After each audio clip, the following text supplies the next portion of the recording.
Chapter 1. Kakashi looked at the scroll in his hands with great interest. The man who had hired them for the exceedingly dangerous but rather tedious A-rank mission hadn't had enough money to cover the fee, but had promised them some valuable scrolls to make up the difference.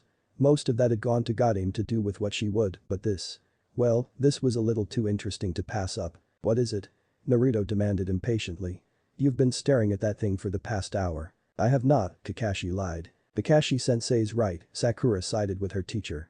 Kakashi shot her a grateful look, but she wasn't finished. He's been staring at it for the past hour and 3 minutes, she finished with a smirk. Is it powerful, Sasuke asked.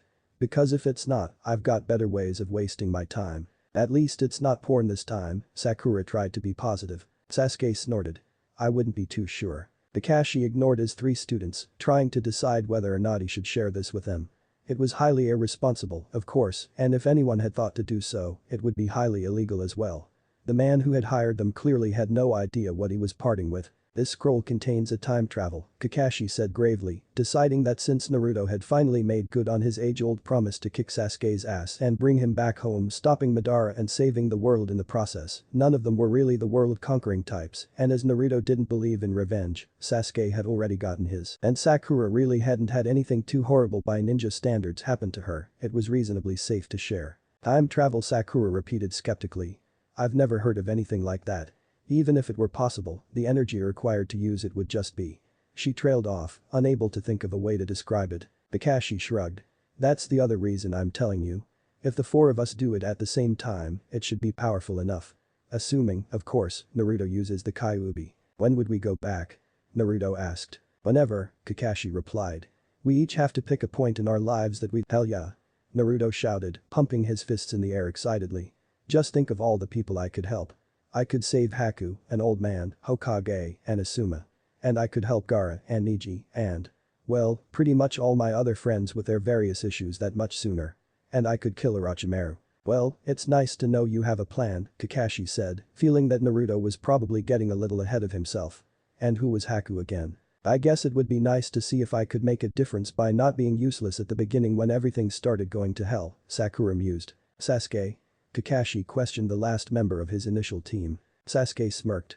I'm sure I could think of some way to occupy myself. Choosing not to press for answers lest he hear something that would make him reconsider, Kakashi smiled brightly, not that anyone could tell beneath the mask, of course, but it was really the thought that counted and said cheerfully, let's do it, then. Kakashi knew exactly where he'd wanted to be. The minute he saw the words time travel he knew. And he'd had so many flashbacks back to this day over the years that he was certain he could get it right. If not, well, he was a good 20 years older and more experienced since then, and hadn't he and Rin always agreed that had Minato-sensei been there, things wouldn't have ended so tragically. Sure, he'd miss his trademark Sharingan eye, and if he lost his left eye again, then there would be some real hell to pay, regardless of how everything else worked out, but Obito's life would be worth the inconvenience. And it's not like there wouldn't be plenty of unused Sharingan eyes a few years down the road if he was really desperate anyway. Are you even listening to me? Obito demanded angrily. Not even slightly, Kakashi confessed, a smile crossing his face despite himself as he climbed to his feet. Obito had apparently knocked him to the ground. Not surprising, if this was the infamous rescuer in conversation. I definitely can't stand you. Obito yelled, furious that his heartfelt pleas to go and rescue Rin didn't even seem to merit the commander's attention. That hurts, really, Kakashi said, half serious. You know what else hurts? Obito asked rhetorically. The thought of us abandoning Rin to her fate. Of course we're not going to abandon Rin. Kakashi said, shocked. You can't expect these guards to work out the logical reasons to keep her alive and do so. Obito told him. They could kill her at any time. We don't have time to finish the mission and come back and hope she's there. I absolutely agree, Kakashi said solemnly. Obito was so surprised he practically fell over. You do? He asked finally, wondering what the trick was. Kakashi nodded eagerly. Oh, definitely. What happened to in the ninja world, those who do not obey the rules and regulations are trash. Obito asked suspiciously. That's true, Kakashi allowed it. But on the other hand, those who do not care about their companions are worse than trash. His grin grew as he quoted the words Obito had not yet spoken, but had changed his life back to him. If Obito was surprised before. Okay, who are you and what have you done with Kakashi? I don't know what you're talking about, Kakashi said airily. You just said that we should leave Rin. Just 2 minutes ago, Obito pointed out. That's why I punched you. That I did, Kakashi agreed. I changed my mind. Clearly, Obito muttered. Why? Not that I'm not in support of this change of opinion, because I definitely am, but I don't get it. It occurred to me that my father was, in fact, a true hero after all, Kakashi explained. And it wouldn't do very well to shame his memory by leaving Rin to die, now would it? Obito stared at him. You just decided that? In the time it took you to get up after I punched you? Kakashi nodded.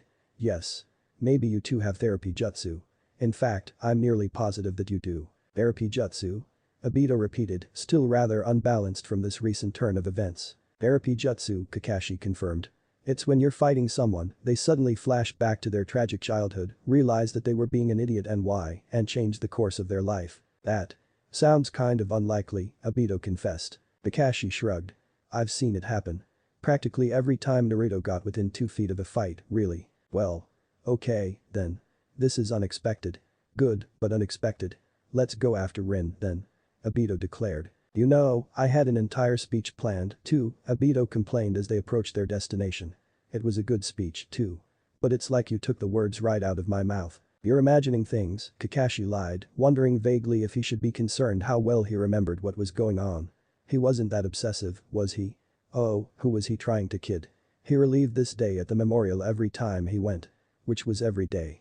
It would actually be kind of weird if he didn't remember it this well. Finding them, Obito breathed as they spotted the cave the Rin was being kept in. What's the plan? Kakashi thought for a moment, then figured that since it had worked last time, they might as well try it again. The less variables the better chance he had of controlling the outcome. You go ahead a little. Act like you're trying to be stealthy but failing. There are 2 of them, so since they think we're just a bunch of kids one of them will come out while the other stays with Rin. I can kill whoever comes out from behind. Alright. Commander Obito agreed. It was silly, of course, and he had had his authority acknowledged many times over the years, but hearing it from Obito was nice.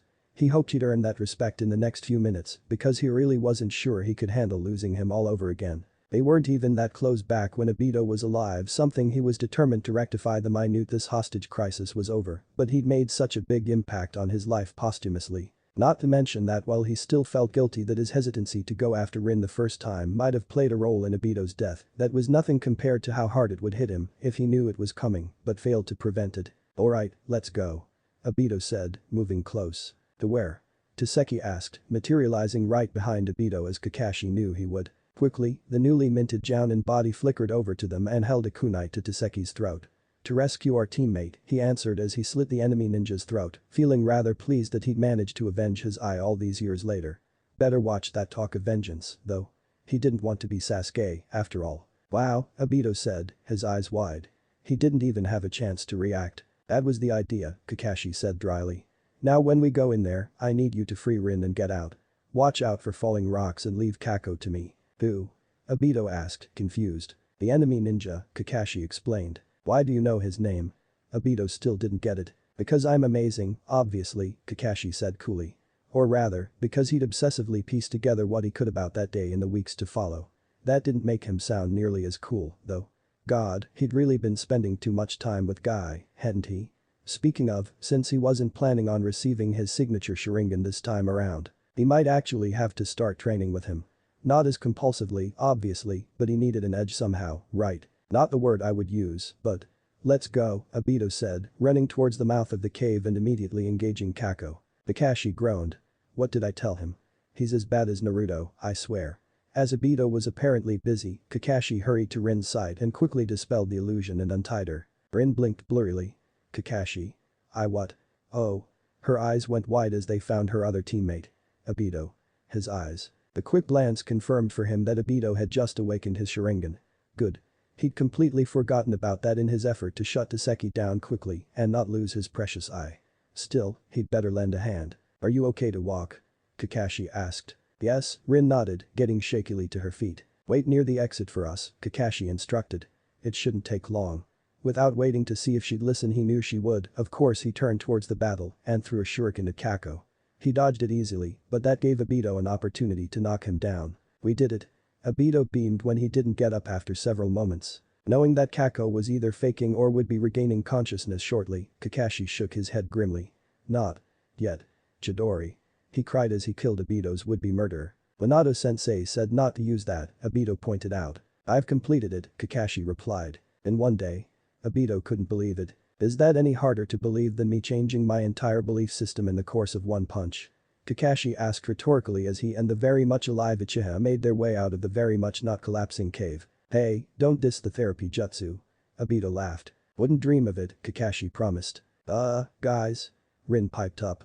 Much as I hate to interrupt now that you two are actually getting along but. Reinforcements showed up. Otenritsudo Tenshu. Several of the many reinforcements said, putting his hands to the ground.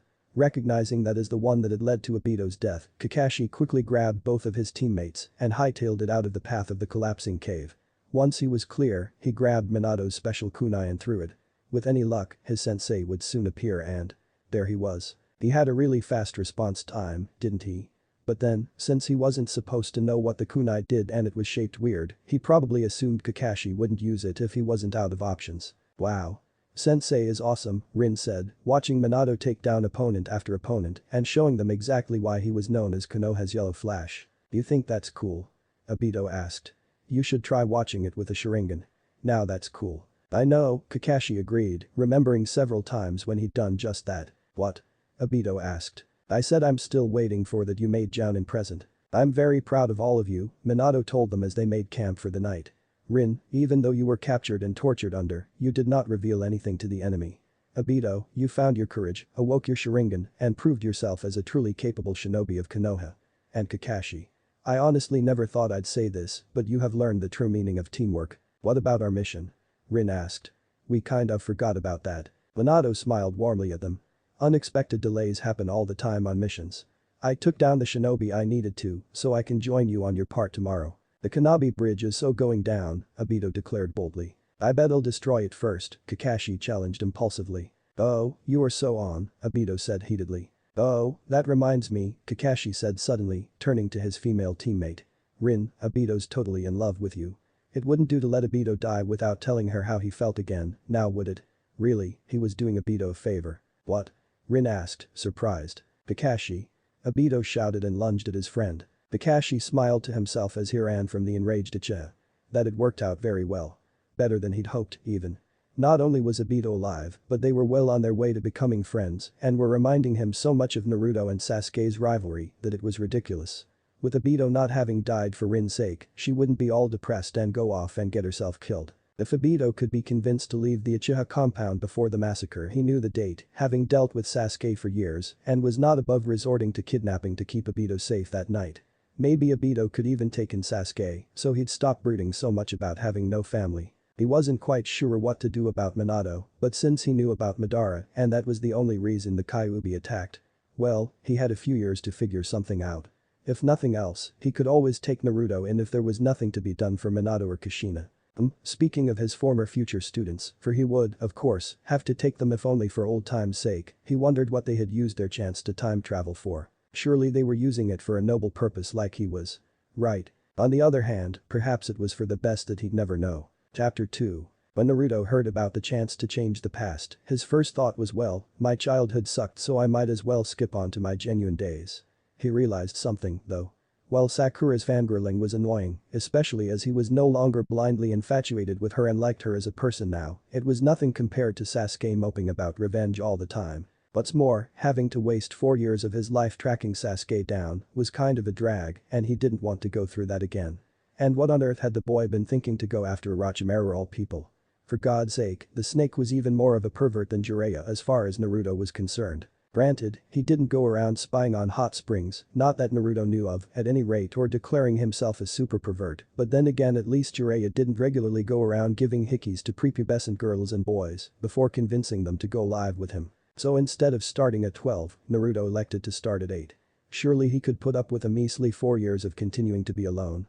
Well, not completely alone if he played his cards right with Sasuke. The massacre was going to happen. If the ridiculously diplomatic third Hokage hadn't been able to stop it, an 8-year-old outcast like himself sure as hell wouldn't. So, what to do? By himself, not much. He could always follow Sasuke around until the other boy accepted that they were friends, in which case he might not be so bitter growing up and be less inclined to try and kill him later and abandon Konoha. Last time, Sasuke hadn't accepted it until he decided that if Naruto was going to try and stop him, then he might as well get a Manjikyu Sharingan out of the deal. Naruto wandered around town as he pondered and eventually ended up at Ichiraku Ramen Bar. He grinned, pleased to see his favorite restaurant before AM had gone crazy and turned it into its Sukman bar. Granted, he could easily turn it back into ramen, but it was rather, dare he say it, troublesome, and AM always yelled at him every time he did that. Entering the eating establishment, Naruto glanced around idly when he froze. Oh my god. Is Kakashi actually on a date? With Anko? And? Hey, you two look familiar. Aren't you dead? He blurted out. Oops. So much for subtlety. What do you mean with Anko? Anko demanded suspiciously. Who else would he be out with? Because I swear to God, Haddock, if you're cheating on me, I will emasculate you with a toothpick. Kakashi gulped. I would never do such a thing. I already have the most amazing girlfriend around right here. That's better, Anko said, sounding satisfied. Well, second most amazing, really, a man who looked vaguely like Sasuke said. And Naruto was pretty sure he'd seen him somewhere before, but not personally. Really sure he was supposed to be dead.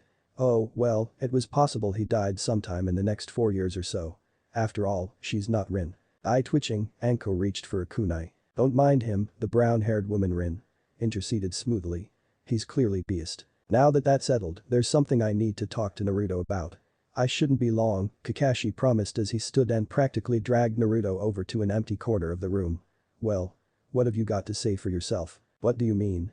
Naruto asked, only half feigning ignorance. You seem surprised to see me with Anko when you should know we've been dating for a little over 6 months now, and when you saw her in Obito, you said they were supposed to be dead, Kakashi pointed out, eyes deadly serious. Naruto's eyes widened in realization. Your eyes. My eyes? Kakashi repeated neutrally. You don't have a Sharingan, Naruto breathed, trying to get over how weird it looked to see his ex-teacher without a hit eye covering his eye or even a Sharingan eye. Kakashi just blinked at him, looking stunned. Naruto? He asked hesitantly. I thought we'd already established that you knew who I was, Naruto told him, wondering if he would have to somehow prove his identity. Well, that would be easy enough as Kakashi already knew about the Kyuubi, but he wasn't exactly supposed to know yet. No, I mean, Kakashi shook his head, trying to sort his words out. You came back too? I expected different timelines. Realizing that his teacher was being vague enough so that he, at 8, wouldn't realize what Kakashi was talking about unless he knew exactly what Kakashi was talking about, Naruto managed a small smile. Me too. I guess because we all did it together the two of us ended up in the same spot. Did Sasuke and Sakura come back yet? Kakashi shook his head. Not that I'm aware of and, believe me, I've kept my eye on you three. Sakura probably won't come back until she at least makes genin, because the worst thing that happened to her before then was picked on for insecurities about her forehead, and she wouldn't very well wish to relive her childhood over that. I don't think she would be crazy enough to try and change anything about Sasuke's situation, and you could always make things up to when you were on my team again. As for Sasuke. I honestly don't know where he is. I expected he'd want to be here today, but maybe he doesn't think he can change it either, and I wouldn't blame him for not wanting to relieve the aftermath. That is why you're here, isn't it? The massacre? Naruto laughed sheepishly. Well. Yeah. But let's get to that in a minute. Tell me what you did first. They were your teammates, right? You managed to save them? Kakashi nodded. I saved Obito. Because of that, somewhere down the line, Rin didn't die. And they got together? I thought you told me once that your team was like ours in the beginning. Cheerful boy likes girl who likes emo boy, Naruto pointed out. Kakashi nodded again. That's true. However, after Obito died and made me promise to take care of Rin, I always saw her as the girl Obito loved, and it's not like I could change that after these years. Eventually, Rin realized that I was never going to be interested and, over time, she fell for Obito. And you went with Anko? Naruto still couldn't believe it. Are you crazy? Kakashi shrugged. We're all crazy, Naruto, it's part of the job description. The most normal of all of us was Sakura, and look how useless she was until Tsunade got a hold of her and started to spread her craziness. In fact, I have a theory. The crazier the ninja, the more powerful they are. True, Naruto acknowledged. But I repeat. Anko? Isn't she a little young for you? I'm not that old, you know, Kakashi replied, looking mildly affronted. Anko's only 2 years younger than me, and there's nothing wrong with a 22-year-old dating a 20-year-old. Whatever you say, Naruto didn't look convinced, but decided to let it drop. He found he really didn't need to know. Any other life-altering changes I should know about? Kakashi considered the question. He had already been in the past for a little over 10 years now, and a lot had changed in that time. Still, Naruto had said, life-altering, so. Well, you're not an orphan, for one thing. What? Naruto's eyes bulged out. I have a mom. Everybody has a mother, Naruto, Kakashi said condescendingly. Honestly, it's like nobody gave you the talk. Naruto glared up at him. That reminds me. I don't think I will ever forgive you for leaving it to Jiraiya to give me that. Seriously, if I hadn't sworn off revenge, I would totally kick your ass for that. Well, it's a good thing you did, then, huh? Kakashi asked cheerfully. Anyway, to answer your real question, no, your mother is still dead. Just like before, she died shortly after childbirth because Madara showed up. And don't you dare feel guilty for that, it wasn't your fault, and God knows you've had more problems due to the Kyuubi over the years than anyone else. So? Naruto said hesitantly. Does that mean that? But how? Your father is still alive, Naruto, Kakashi told him, smiling genuinely at the small boy. But what about the Shinigami? Didn't they need a sacrifice to seal the Kyuubi? Naruto was confused. They did, Kakashi admitted, his grin fading. But the third Hokage sacrificed himself instead of the fourth. You killed the third Hokage? Naruto asked incredulously. I did not kill him, Kakashi snapped. He didn't sacrifice himself in the original timeline, so you must have done something, Naruto pointed out rationally. Kakashi sighed heavily. You have to understand, the last time no one knew what your father was going to do, just that he had a plan. Minato knew that if anyone knew what he was going to do, they would end up stopping him. Almost immediately after you were born, he rushed out to stop the Kyuubi's advance, and as such didn't really have any time to make provisions for you. He told Gamabunta to tell Jiraiya to spread the word that he wanted you to be a hero, but the third derailed that plan by keeping the details of the seal and your parentage a secret. So what did you do? Naruto pressed. I let it slip what Minato was planning, and the third decided he would rather be sacrificed to a Shinigami than come out of retirement, Kakashi explained. Naruto stared at him. You're joking. Well. It might have been a bit more complicated than that, Kakashi admitted. He said that your father was what Konoha needed right now, that he was too old to take the reins again, that you were going to have a hard enough life as a Jinchuriki without being an orphan, too, and needed someone to take care of you. Minato didn't like it, but in the end he agreed. So my father's the Hokage, huh? Naruto mused. He was saddened at the third's loss, of course, but he'd come to terms with it 5 years ago, so it didn't hit him as hard as it would have had it been, say, the very much still alive Tsunade. Does that mean people have to be nicer to me? Kakashi snorted. Kid, when your father said he wanted you to be seen as a hero, he meant it. His determination that your sacrifice be honored and the fact that your parentage was public knowledge as well as Minato's own hero status, boosted by his defeat of the Kyuubi. Well, let's just say that you won't need to bring half of Konoha back to life to get your heroes welcome this time. Well, that will make the next 4 years easier, Naruto decided. You're going to have to tell me about my father, though. If he's been raising me all these years, I'll probably be expected to know a bit more about him than the scraps of information I managed to collect from you and Jiraiya. Hell, even Gamabunta was more talkative than you two were. Of course I'll help you with any questions you may have, Kakashi promised. I do kind of have a date to get back to, though, so. What are your plans as far as tonight goes? What are yours? Naruto shot back. I don't think you went through all this effort to save Obito only to lose him now. A thought struck him. Wait, so much else has changed, is there even going to be a coup? Kakashi nodded solemnly. Your father is many things, Naruto, but he is not a miracle worker. The seeds of the Uchiha rebellion were sown before Madara even left Konoha. And, of course, it doesn't help that your father actually saw Madara loitering around the day of the attack. He didn't recognize him, however, just knew that it was an Uchiha, and as Madara is supposed to be dead. It gave people a lot of reason for suspicion. Unlike the third, Minato refuses to let the council bully him into going along with them, but with Danzo having his little minions stalking the Uchiha, and with Koharu and Homura's obvious distrust, the coup is supposed to occur sometime within the next week or so. Minato put off ordering it as long as he could, but in the end preventing another great shinobi war is more important than one clan. Itachi's to kill them tonight. What about Sasuke? I mean, we all know Itachi won't kill him, but he can't be left on his own again either, not after what happened last time. And what about Obito? Naruto inquired. Obito's loyalty to Minato was never in question, so the clan never told him of their plans for fear it would be discovered. He doesn't know about the coup, and he definitely doesn't know about Itachi's mission. As such, Minato made clear that Obito is not to be harmed, Kakashi exposited.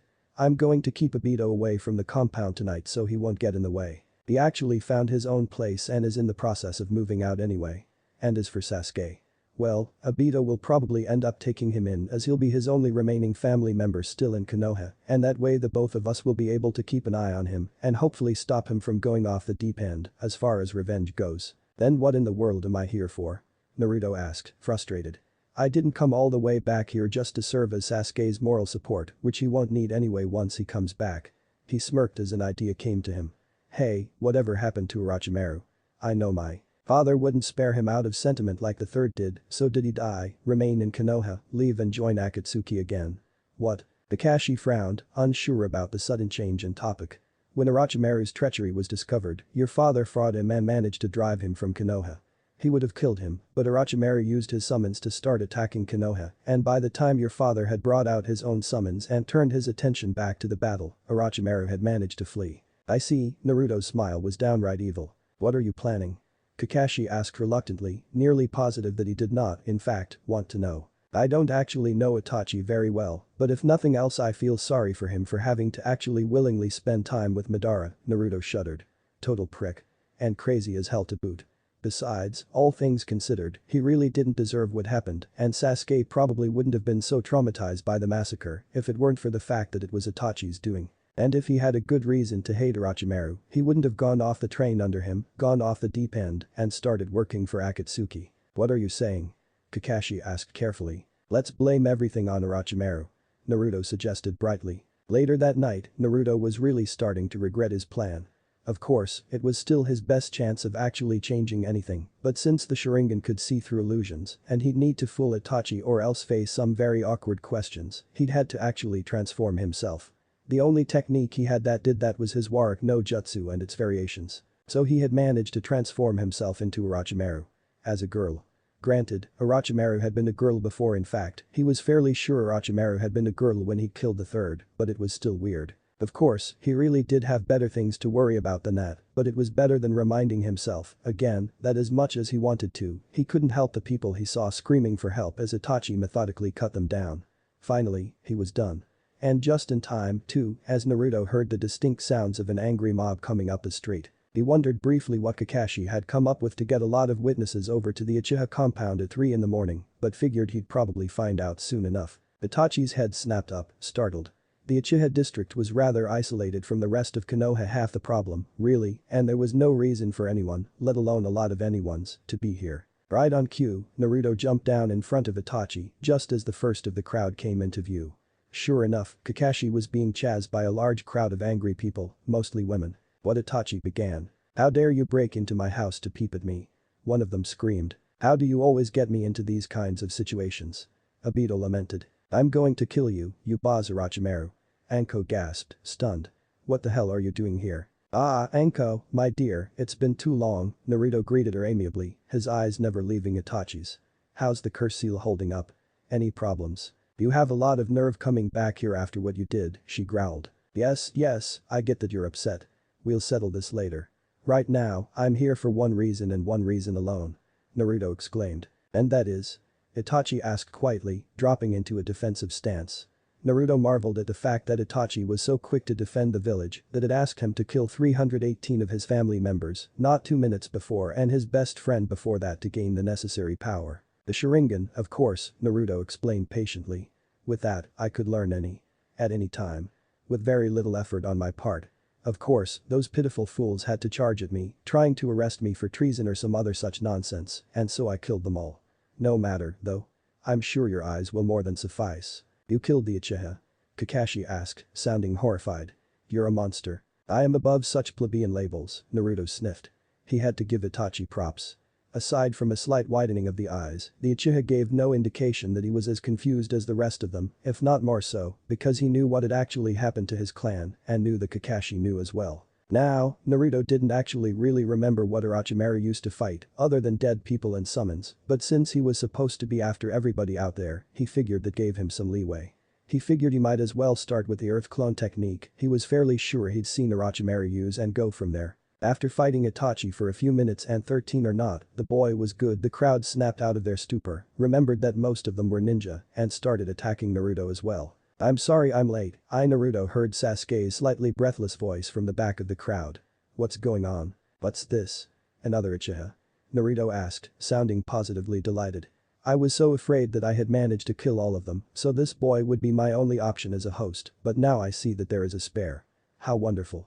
This is getting a little crowded, so I'll take my leave now, but never forget. I, Orochimaru of the Sannin, will be back to steal your body, mark my words, he declared before using the body flicker to make good his escape. Once he was far enough away, he transformed back into himself and headed back to the compound. Hey guys, are we having a party? Naruto asked brightly. No, my entire family was just murdered, Sasuke snapped at him. He looked ill. And now the world's spinning. With that, Sasuke fell to the ground in a faint. I should probably report this to the Hokage, Itachi said at last, no doubt wondering whether or not this strange new development meant he was still going to need to go into exile or not. Great idea, I'll come too, Kakashi nodded. Obito, do you want to take Sasuke with you to your new place? He can't really stay here, all things considering. Of course, Obito nodded, picking up a small child and heading off. Naruto, I'm not entirely sure why you're up this late, but you are going straight to bed, okay? Kakashi said sternly. Oh, absolutely, Naruto agreed. And he would. Just as soon as he saw the end result of his meddling. Itachi? I didn't expect to see you again. Is it done? Minato asked heavily as Itachi appeared at the Hokage tower. He sounded sad. Kakashi. What are you doing here? I'm just tagging along, Kakashi shrugged. Yes, Itachi answered. They're all dead but myself, Obito. And Sasuke. Your brother? Minato asked. He's only 8. He has no idea, Itachi explained. I see. Well, I suppose he poses no threat then, Minato decided. Were there any problems? I'm not sure, Itachi confessed. Minato's gaze sharpened. What do you mean you're not sure? What happened? Right after I finished, Kakashi appeared, chased by a large crowd of irate women, Itachi explained. Kakashi held up his hands in defense.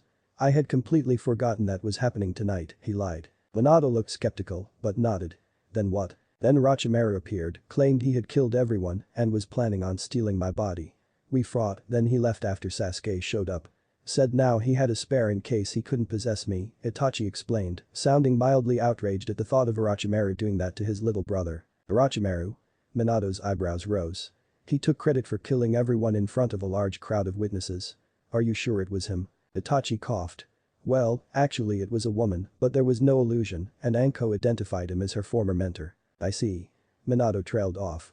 But why would Orochimaru take the blame for this? Whoever is said to have wiped out nearly the entire Uchiha clan is sure to gain a fearsome reputation, Kakashi suggested. Maybe he was after that. Maybe Minato allowed it. Still, I suppose we can deal with that later. For now, since Orochimaru has oh so generously offered himself up as a scapegoat, you are, of course, free to stay in Konoha. I'm sure Obito would be glad to have you, Kakashi offered. After all, you're only 13 and he'll probably want custody of Sasuke. Alright, Itachi said slowly, realizing full well just how lucky he'd gotten. Well, this isn't really how I pictured today ending, Minato confessed, leaning back on his chair. Still. Perhaps it's for the best. Chapter 3. Sasuke, of course, was after revenge. Naruto had eventually helped him see that it really wasn't fair to take out his pain and desire for vengeance on everyone who happened to live in Konoha, and that what's more, it would make the Uchiha massacre completely pointless. That didn't mean he didn't still hold 3 people responsible. Kaheru, Hamura and Danzo needed to die. The third had also been involved, of course, and had been the one to give the order in the end, but as he had been the most reluctant and had ended up protecting Sasuke throughout the years, Sasuke decided he could let that go. The fact that the third was one of the strongest shinobi in the village and he was but a child and that the mysterious death of a Hokage would merit intense investigation had little bearing on his decision. As much as Sasuke wanted to see his parents and various other family members again, he had long since come to realize that as long as the factions following the teachings of the Senju were in control, his clan would always be at odds with the government. With Madara having driven the Kyuubi to attack Konoha which he certainly couldn't effect, being less than 3 months old at the time things only got worse.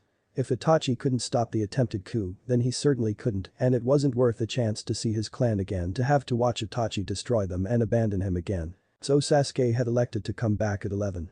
His life after the massacre was really nothing worth repeating, but he wanted to come back a little before he graduated so he would have some time to refamiliarize himself with his past and change anything he didn't like. Not to mention brushing up on his taijutsu and working to get his body accustomed to his more interests. As Sasuke put the finishing touches on Danzo's suicide letter he had realized that Hamura and Kaheru were too set in their ways and could not lead Konoha into the future, but did not wish to be tried and executed for treason, so he was going to die with them and deactivated his Sharingan. He reflected that it really shouldn't have been that easy to poison the council and future Rakudame. Ah well, he was doing Konoha a favor, really, not only by taking out some dangerously old-fashioned and extremely influential leaders, but by letting the village know that its security failed and hopefully inspiring them to correct that. On his way back to his apartment, he bumped into the most annoying person he hadn't succeeded in killing. Hey Sasuke. Naruto greeted him cheerfully. What are you doing out this late at night? What are you doing? Sasuke replied. Midnight Ramen Run, Naruto explained. I always forget to go during the day. I see, Sasuke said. If it were anybody else that would have come across as completely ridiculous and obviously untrue, but since it was Naruto that really was one of the most likely explanations. I'm headed home. Naruto shot him a quizzical look. You're heading the wrong way for that, aren't you? Unless you want to take the really scenic route. Don't be ridiculous, my apartment is this way, Sasuke disagreed. And really, how would Naruto know anyway? And why was he being so friendly? Then again, perhaps it was just that he was actually answering the blonde boy when he had really been 11, he would have just grunted, possibly said something belittling, and left. Not unless Obito kicked you out, Naruto replied. And I probably would have heard about that. Who's Obito? Sasuke asked automatically. Naruto's eyes widened. Who's Obito Sasuke, why do you hate Orochimaru? Who said I hate Orochimaru? Sasuke asked neutrally. For that matter, who said I've even met him? A smile spread across Naruto's face. Sasuke. You're back. Back? Sasuke repeated, feeling a little out of his depth. Yeah, you've finally decided to show up. Kakashi came back 13 years ago and I came back 3, Naruto explained. Sakura still hasn't shown up yet, but Kakashi and I are betting that will happen next year when we make genin. I see, Sasuke said. So we're in the same timeline then. Yeah, Kakashi and I were pretty surprised too. Fortunately, after a few weeks my alternate timeline memories started coming in because when I first got back, I was confused as hell. With Kakashi having already been around for a decade, he started changing things left and right. For instance, did you know that when that ambassador tried to kidnap Hinata, Kakashi was on hand to incapacitate him without killing him, so Niji's father wouldn't have to die? Naruto asked. Why? Sasuke wondered. Naruto shrugged. Because he knew it was coming, I guess. Also, I get the feeling he kind of got tired listening to Guy complain about how fatalistic Niji was all the time before I used my therapy jutsu on him, and as most of his change followed Hinata's dad explaining what really happened that day, he figured that incident was the root cause of Niji's complex. So he did it because Niji's pain was annoying him. Sasuke summarized. Basically, Naruto agreed. But hey, that's why I ended up coming back. Not because of Niji, but because your sulking was really annoying and I didn't realize that you'd be following me here. I did not sulk, Sasuke told him. Naruto snorted. Keep telling yourself that, Sasuke. And there's no such thing as therapy jutsu, Sasuke reminded him. Actually, I think you'll find that there is, Naruto corrected. Apparently Obito is good at that too, and Kakashi passed along my name for it, so over the last 13 years it's become quite well known. Granted, I'm not the originator anymore, but since it's official, I feel vindicated anyway. You would. So besides that, what's changed? Who's Obito, why am I supposed to hate Orochimaru, and what did you do? Sasuke fired off. Obito is your cousin, Naruto began. Sasuke blinked. Do I have relatives? But the massacre. Obito originally died 2 years or so before we were born. He was on Kakashi's team and, as such, he was on my father's team, Naruto continued. When he died, he gave his Sharingan to Kakashi. Kakashi kind of obsessed, as you probably noticed, and came back to save him. Since he was on my father's team, your family realized he had quite a bit of loyalty to Konoha and didn't tell him about the coup, and Kakashi was supposed to keep him out of the compound that night. I have relatives, Sasuke repeated, trying to grasp this basic fact. Or a relative. Whatever. As for Orochimaru. Well, I told you that I didn't want to deal with you sulking, right? Naruto asked. I came back to the day of the massacre so I could be there for you afterwards or whatever, so you'd hopefully grow up less emo.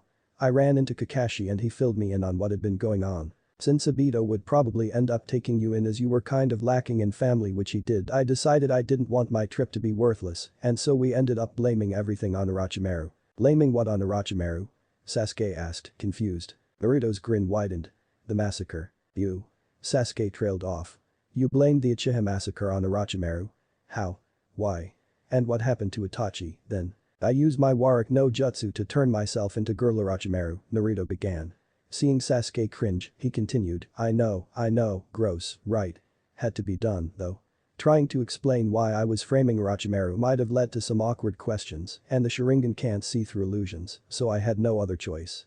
As for the why. Well, if it hadn't been for his stupid curse seal, then you wouldn't have been so much moodier and crazier than normal, and if it hadn't been for him killing the third, then your brother wouldn't have come back to protect you and wound up making you catatonic. Not to mention that he was the one who offered you a place outside of Konoha to begin with. The way I see it, if it hadn't been for him you wouldn't have left. It was still my choice, Sasuke felt obligated to point it out. Naruto rolled his eyes. You're my best friend and he was a crazy pedophile. Besides, was I supposed to blame you for what happened? I suppose not, Sasuke conceded. As hard to believe as a 13-year-old prodigy wiping out the clan might have been, an 8-year-old above-average academy student would have been far more ridiculous. Not to mention that Itachi would have found a way to take responsibility. And speaking of him, what happened? If people think Orochimaru is responsible, what happened to him? After he killed the clan, I had Kakashi round up a large crowd of witnesses, mostly women. I get the feeling he did something perverted, but he still won't tell me what, and they chased him to the Uchiha district where I claimed I had killed them all, attacked your brother, mentioned how much I wanted a Sharingan, and that I would be back for either your eyes or Itachi's, and left, Naruto summarized.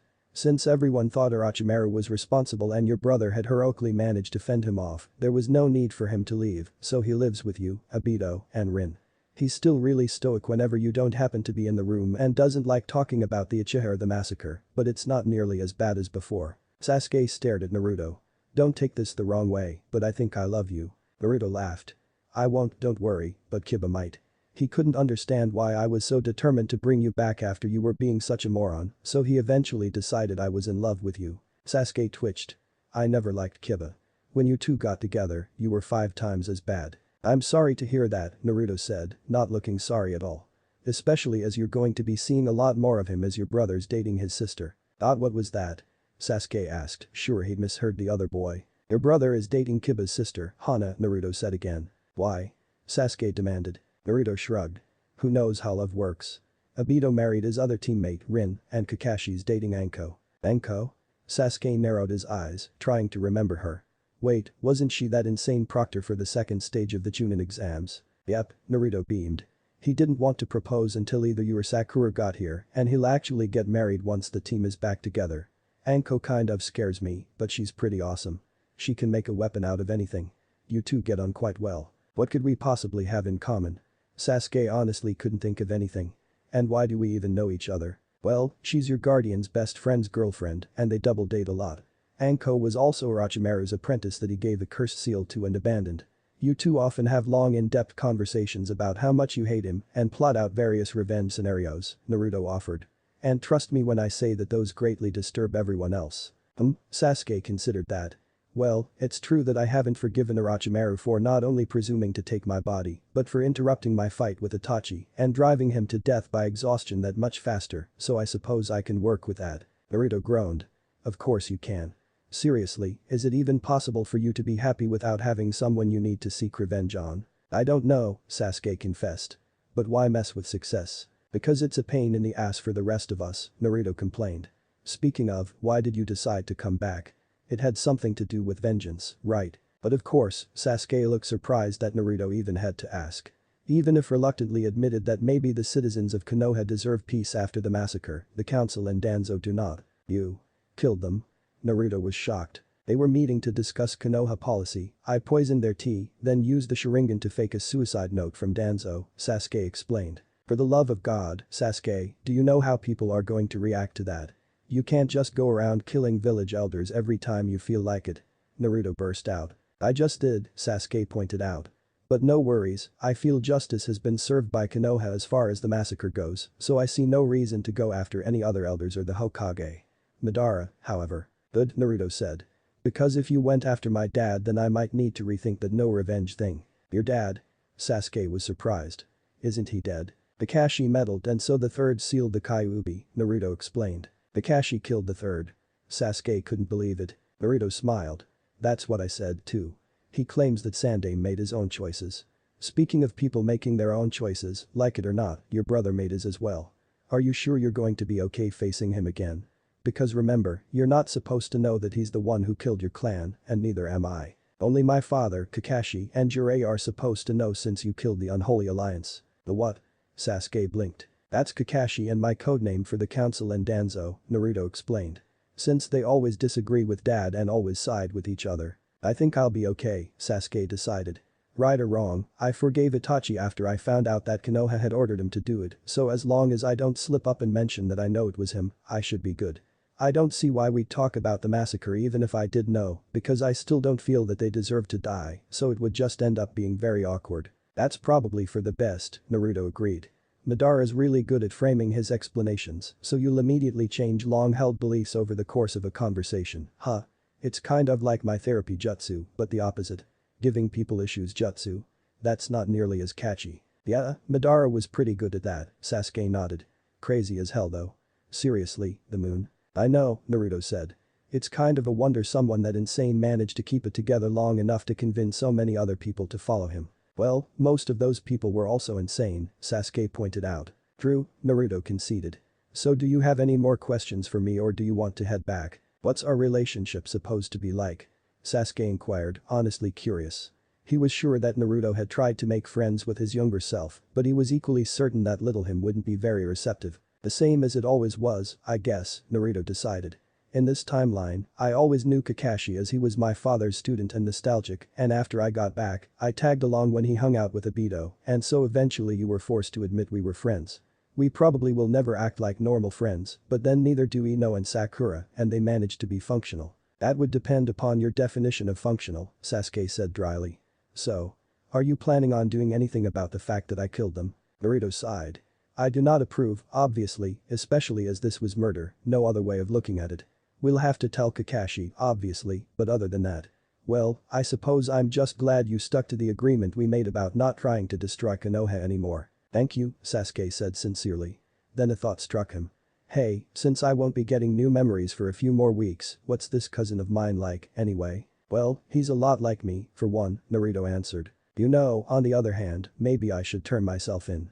It wouldn't let people panic unnecessarily. When the two boys reached the strange house that Naruto swore he lived in, he found Kakashi sitting at the table with his brother and an older Uchiha who he assumed was Obito. Where have you guys been? Obito asked, not even bothering to wonder why Naruto was with Sasuke.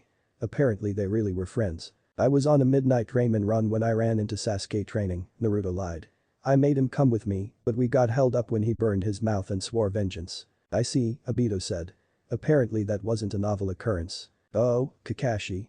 Naruto asked. Sasuke finally decided to show up. Did he? Kakashi raised an eyebrow. You certainly took your time, didn't you? Now you have no excuse not to propose, Naruto informed him. I'll get around to it. Kakashi insisted. Hi, Nai-san, Sasuke said, unsure of what else to say. After all, the last time they had been on anything resembling good terms had been the day before the massacre, but he'd been so strained then. Probably trying to decide whether or not he could actually bring himself to kill his little brother. Itachi smiled at him. Swearing vengeance again, Sasuke. One of these days that's going to get you in trouble. Don't I know it, Sasuke muttered. Still, I'm sure I can handle it. And if not you'll bail me out, right? Always, Itachi promised. So what did he do? Kakashi asked Naruto quietly. Wiped out the unholy alliance, Naruto replied. Kakashi blinked. That's all. I know, I was surprised too, Naruto confided. I can't even say that that's a bad thing, given what we know Danzo's capable of and how utterly unhelpful the council always was, Kakashi admitted. I wonder who Minato will appoint to replace them. Well, he did say that he was looking for a way to get Bachan to come back for more than her biannual hospital inspections, Naruto pointed out. As for the other one, I don't know. Jiraiya would seem like the obvious choice, but his spy network is kind of personally held together by him, so. Nara Shikaku would be a good pick, Kakashi mused. Seeing as how he's probably the smartest person in the village and a tactical genius as well. So it looks like Sasuke's revenge-seeking tendencies actually had a positive outcome this time, Naruto said, sounding almost awed. Yes, but we must never, ever tell him this. Ever. If he's bad as far as that goes now, just imagine how bad it would be if he had encouragement. Sakura wasn't even really sure she wanted to go back in the first place. Sure, there had been some rough spots in her life, notably the period when Sasuke was in Odo, Naruto was traveling with Jiraiya, and Kakashi was AWOL, but for the most part things had worked out in the end. The odds of Sasuke actually coming back after everything were astronomical enough as it was, but combined with Tsunade recovering, Konoha enduring, and Naruto surviving. It was a miracle, plain and simple, and she didn't want to go back to try and fix things and inadvertently screw anything up. Just the same, Kakashi, Naruto, and to a lesser extent Sasuke seemed so dead set on the idea that she couldn't help but go along with it. After all three of them were going to disappear from her world and she'd be damned if she'd be left behind again. Her life before graduating from the academy had only been remarkable in its simplicity. In a group where chakra deformations, demon possessions, seal enslavements, clan pressures, family massacres and revenge-seeking were the norm, her mundane life with her family and friends made her a bit of an oddity. After all, she'd been willing to throw away her best friend once over a silly little crush on a barely pubescent boy. Thankfully, she'd realized just how stupid that was and, well, she'd need to fix that immediately. If she were going to go back at all, reliving her days of being bullied was really kind of pointless. She wouldn't really have a lot of chakra if she went back before becoming Tsunade's apprentice, and she'd need to do some serious training to get her Taijutsu back up to her usual levels, but Sasuke, Naruto, and Kakashi had all moved on by the time she had sought out the god aim, so going back to then would be like not bothering to go back at all. Sakura still didn't understand what exactly had gone down as far as the massacre was concerned and doubted that anyone would ever really know the true story as Itachi had died, Danzo and the council claimed ignorance, and Madara was practically a pathological liar. She couldn't do anything there. All of Kakashi's issues seemed to stem from back before she was even born, and he would have no reason to be interested in her, even if there was something there.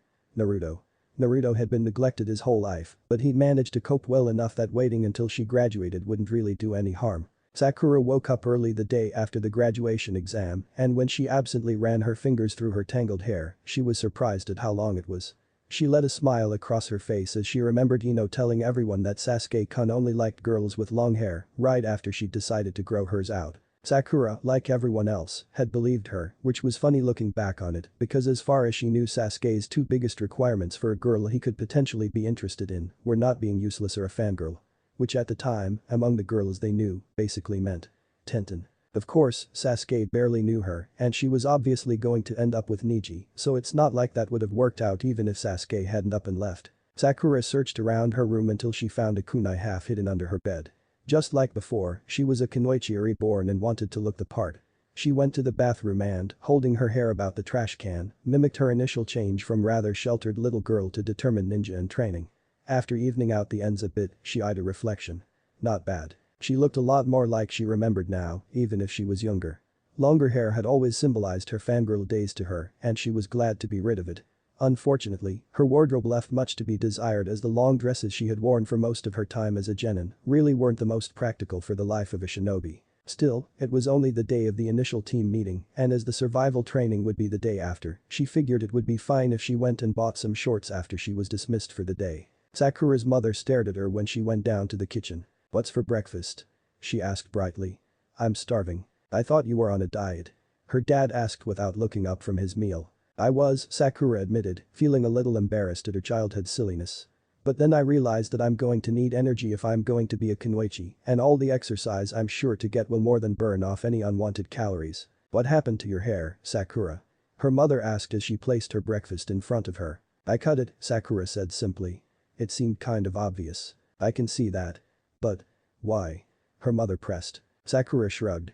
"Well, today I met my genin team and started my life as a kunoichi. As such, I might as well at least try and act the part. Having my hair down is just begging someone to try and immobilize me by grabbing it, so I figured I could either cut it or wear my hair in a ponytail and look like I'm copying Ino. And that's just not going to happen." Sakura's father glanced up at her. "It looks nice," he said approvingly. "I'm glad you've decided to take being a ninja more seriously. It's a very dangerous line of work after all, and we don't want you to get hurt." As Sakura's parents were civilians, they really had no idea just how dangerous it could be, and if Sakura had it her way, they never would.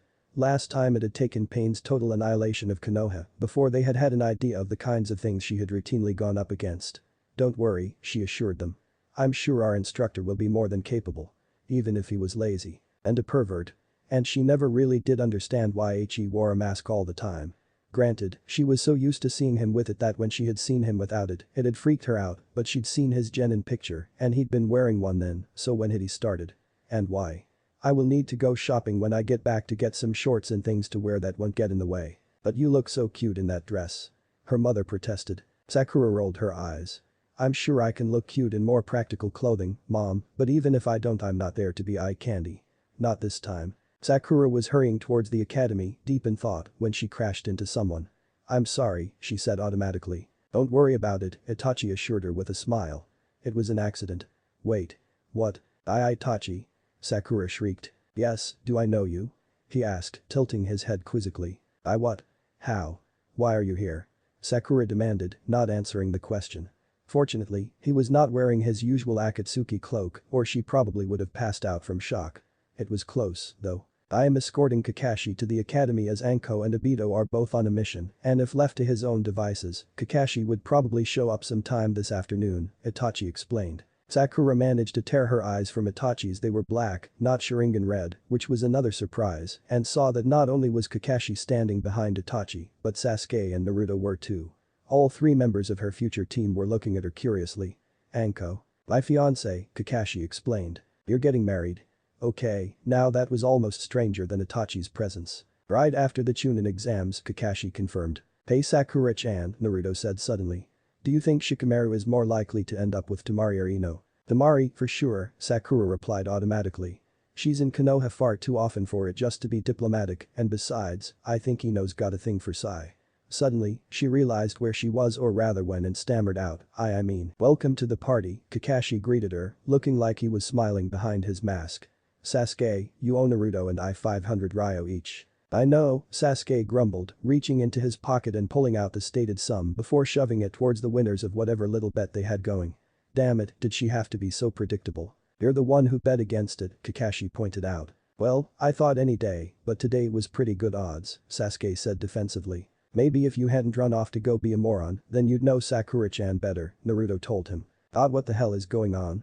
Sakura asked, feeling more confused by the second. Don't worry, Itachi assured her, or tried to. Seeing as how he was supposed to be a missing nin, it wasn't very reassuring. Granted, he apparently was never actually evil, but it was still unsettling. They get like that a lot, it's like they're in their own little world. We'll explain it soon enough, Sakura-chan, Naruto promised. Frowning slightly but knowing that she'd get the chance to interrogate them soon enough, Sakura followed them into the building.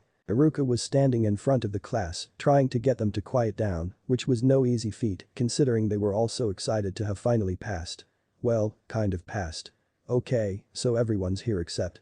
Oh dear god, what are you doing here Kakashi? He demanded. Kakashi raised his eyebrows. And wait. Was that two eyes he had? What happened to his Sharingan? What in the world was going on here? Since when did Sasuke and Naruto act like they were friends and even know Kakashi at all? Had she accidentally entered an alternate dimension? I'm supposed to test a team today. You should probably know that, Iruka, seeing as you were part of the team that assigned me. Assigned you? Iruka snorted. You demanded your team and wouldn't take no for an answer. Let's not quibble over semantics, Kakashi said airily. And I was referring to the fact that you're only 5 minutes late, Iruka said, still looking shocked at this fact. Sakura looked up at the clock. It was true. Wow. Seeing as how Kakashi always used to joke about how the only reason he'd lived as long as he had was because he kept arriving late for death and so it got tired of waiting for him and just left, this really was quite remarkable. I don't know what you're talking about, Kakashi lied. I confiscated his books and threatened to give them to Anko if he didn't show up, Itachi explained. You're a miracle worker, Itachi, Iruka said, shaking his head in amazement. Sakura was also amazed. Why in the world weren't people freaking out or at least slightly surprised to see Itachi here? I have to go, Itachi said, poking his brother in the forehead. Be good and don't fail. Yeah. Sasuke grumbled, rubbing his forehead. Sakura watched teams 1 through 6 get assigned. The Jounin, she noted, appeared to be simply going through the motions. None of the kids were from any ninja clans and she didn't remember ever seeing any of them among the ranks of the Konoha shinobi. Clearly, they weren't expected to be one of the 3 teams that passed. Teams 10 and 8, however, were entirely made up of representatives of strong shinobi clans, and the recreating of the Ino Shikacho team was a little suspect. Sasuke and she represented the best in the class and the best kunoichi, so that probably wasn't coincidental either. Wow, that was kind of brutal, huh? All those kids wasting years in the academy and they'd never even get a chance to really graduate unless there were a lack of clan kids in the class. Team 7 will be Haruno Sakura, Uchiha Sasuke, and Namikaze Naruto, and it will be led by Hada Kakashi, Iruka announced, causing Sakura to narrow her eyes in confusion once more. Namikaze Naruto. Sure, the truth of Naruto's parentage had eventually come out, but that was years in the future. Why was this common knowledge now? If she ever saw her Kakashi again, she was going to kill him for giving her a fault. Sure she'd ended up in the past, but she'd meant to go back to her past, not an alternate universe. Well, let's begin by introducing yourselves, Kakashi suggested once they'd reached their meeting spot. We all know who we are already, but it wouldn't do to start the team off on the wrong foot this time, now would it? Let's go with likes, dislikes, dreams for the future, and what you changed when you went back in time. Went back in time? Sakura repeated blankly. Then it clicked. We ended up in the same timeline. And I'm the last to come back. And that's why nothing makes any sense. It's your own fault for choosing not to come back until the last possible moment, Sasuke told her bluntly. If it weren't for the fact you all were apparently changing things every time you turned around, there would have been no need to go back further, Sakura defended herself. Don't worry, Sakura-chan, Naruto grinned at her. In a few weeks, your memories of this timeline will come back in. I don't think things should be that different with you, as our changes only really affected you peripherally. Oh, I did make Sasuke declare that he could never be with anyone who would throw away their friends over him, so you and Ino are still speaking, but really that's probably the biggest difference for you personally. You did that. Sakura couldn't help but smile. Thank you. I was wondering how I could fix that. Well, that and the fact that since I already knew everything and Sasuke is just as competitive as I am, we're tied for best in the class, and the only reason we managed to avoid graduating early is by failing to show up to take the final exam a few times, Naruto said, almost as an afterthought. That's why Kakashi had to fight so hard to get the three of us. Without me being the dead last to balance you two out, people were saying our team was stacked. Fortunately, he has an in with the Hokage. Since I was the first to come back, I'll go first, Kakashi announced. My name is Hada Kakashi. I like masks, Jiraiya's books, and being late. I dislike it when someone uses one of the first two against me, especially if it's to make me show up somewhere on time. My dream for the future is to get you three to pass the Chunin exams on your first try, as that hasn't happened since the Sannin, and when I got back 14 years ago, I saved the life of my best friend, Uchiha Obito, so I did not receive his Sharingan. Later on, my other teammate Rin also survived, and I let the Sandaime know that Minato-sensei was planning on sacrificing himself to seal the Kyuubi, so he decided to sacrifice himself instead. You killed the third? Sakura asked, horrified. Sasuke and Naruto exchanged smirks and held their hands out to Kakashi. Grumbling, the Jounin handed over some money. For the last time, I did not kill the third. He made his own choices and he should be remembered as a hero, not my victim. Well, Kakashi, Naruto began. I can see your point of view, I really can, but seeing as how Sakura, Sasuke, and I all had the exact same reaction, I'd say you're outvoted. You killed the third. Kakashi looked like he wanted to strangle the blonde, but managed to restrain himself. Since you were the second to return, why don't you go next, Naruto? Alright, Naruto said agreeably. My name is Namikaze Naruto, since my father's still alive and Hokage, I like ramen and having therapy jutsu be considered a legitimate shinobi tool, and I dislike revenge and idiots who chase after it at the expense of everything else.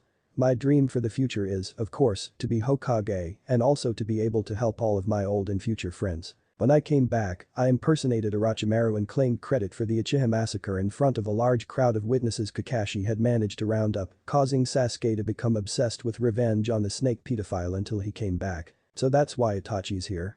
Sakura asked. And no one's running away, panicked. Yep, Naruto confirmed. He and Sasuke live with Obito and his wife Rin, who Kakashi and Minato kept out of the loop as far as the whole massacre thing went. My name is Uchiha Sasuke, Sasuke went next. I like revenge, getting stronger, and tomatoes. I dislike sweet things, fangirls, and people who forget to tell me that Tsunade found a way to reverse the corrosive damage the Mangekyou causes with a relatively simple you perform within a few seconds of using it, and my dream is to get revenge on everyone I feel has wronged me in any way, including, but not limited to, Orochimaru, Kabuto, and Madara. To be fair, Kakashi said, we were concerned you would use it in front of someone when you're not even supposed to have it yet, and we didn't want you to go off the rails seeking vengeance on insanely powerful shinobi before you'd even graduated. HN. Our first mission outside of Konoha, Naruto's going to have a near-death experience. I don't want to have to hide the Mangekyou now that there's really no downside to using it, Sasuke said flatly. As long as it's heroic, Naruto agreed. Maybe I can sacrifice myself to save you. That would put us both in a good light. No mention of Danzo or the council. Sakura asked, intrigued. Half the reason you wanted to destroy Konoha was because you wanted to kill them. Have you gotten over it? She asked, sounding skeptical. Naruto snorted. Sasuke. Get over something. That's funny. He wasn't finished, you know. Sasuke glared at Naruto. When I got back last year, I poisoned the Danzo and the council and forged a suicide note from Danzo claiming he'd killed the council for the good of the village. Given that the new council, Nara Shikaku and Tsunade, aren't evil and being a council member forced Tsunade to stay in Konoha and figure out how to deal with the Mangekyou Sharingan, I stand by Danzo's statement and you will never convince me otherwise. Danzo's statement? Naruto repeated. You wrote the note. Which might explain why I agree with it, Sasuke noted. I see, Sakura said, trying to assimilate all the information. Her teammates had certainly been busy. She couldn't wait until her memories returned so she could try and make sense of all of this. My name is Haruno Sakura. I like people who believe in and inspire others and also dislike revenge-obsessed idiots who throw everything away in its pursuit. My dream is to become the best medic nin Konoha has ever seen and to never be left behind again. Since arriving this morning I got a haircut and plan on getting a more appropriate wardrobe for tomorrow. That's it? Sasuke asked incredulously. At Sakura's sheepish nod, he snorted.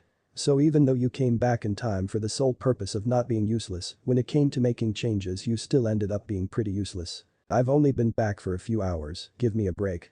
Sakura snapped. I saved Obito's life within an hour of being back, Kakashi told her. By the time I was back for as long as you were, I had framed Orochimaru for the Uchiha massacre, Naruto added. By the time I was back for 20 minutes, I had wiped out 3 village elders, Sasuke pointed out. Sakura crossed her arms, annoyed. I really hate you guys sometimes, you know that. The next day when Sakura stepped out of her house to head towards the training fields where the bell test was going to take place, she saw Naruto leaning against a tree. What are you doing here? She asked. I'm not, Naruto replied. Pardon? Sakura asked. I'm not here. I'm at Ichiraku's raiment stand, Naruto explained. Are you sure? Sakura asked. Because it looks like you're here. I'm a clone, Naruto explained. Or rather, his clone did. I figured Kakashi wouldn't show up anytime soon, so Sasuke and I decided to stake his house out. Sure enough, he was planning on arriving 6 hours after we were supposed to meet, so we decided to go to Ichiraku's, and I figured if we just left you hanging for 6 hours, you'd probably kill us. Especially me. Damn straight I would, Sakura agreed. To Ichiraku's it is. 6 hours later, the finally reunited Team 7 made their way back to their training grounds for their final exam.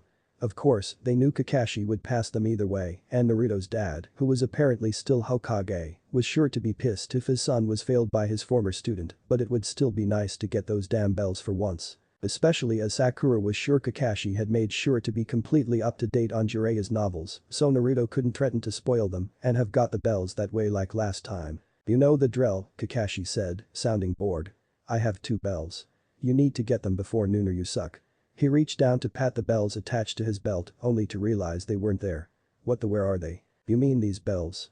Sakura asked innocently, holding up the 2 bells. How'd you get those?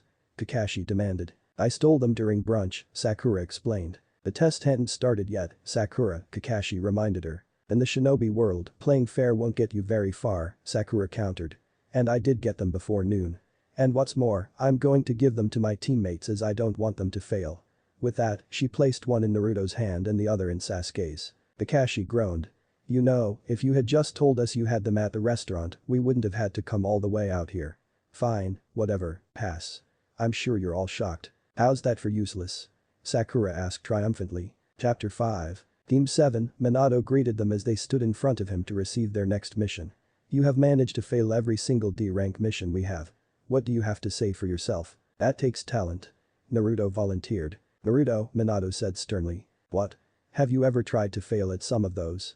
Naruto shot back. How did we manage to fail at finding Tora? Sakura asked.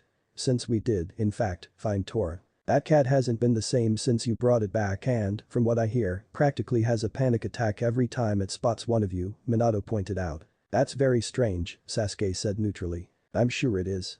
You can't babysit because the children invariably insist on throwing stick kunai at the people around them for moving target practice. You can't go shopping in a neighboring village because you compete to see who can get the cheapest deals and so end up haggling all day. You can't help with farming because Naruto's clones eat all the food. You can't help paint fences or buildings because that would start another paint war, Minato recited. Kakashi, shouldn't you be, I don't know, trying to get them to pass? They currently hold the record for most D ranks ever. Kakashi beamed. I knew they had it in them. Besides, if you think about it, it really takes far more effort and creativity to manage to fail so many consecutive D-rank missions. Minato sighed. But there aren't actually any more D-rank missions they are eligible for. Then I guess that means it's time to graduate to C-rank missions, Kakashi said brightly. Failing C-rank missions are a bit more serious than failing D-ranks, Minato told them seriously. As their Jounin instructor, you have the right to request they move up to C ranks, but I need to know that you all will take these seriously. Sakura nodded.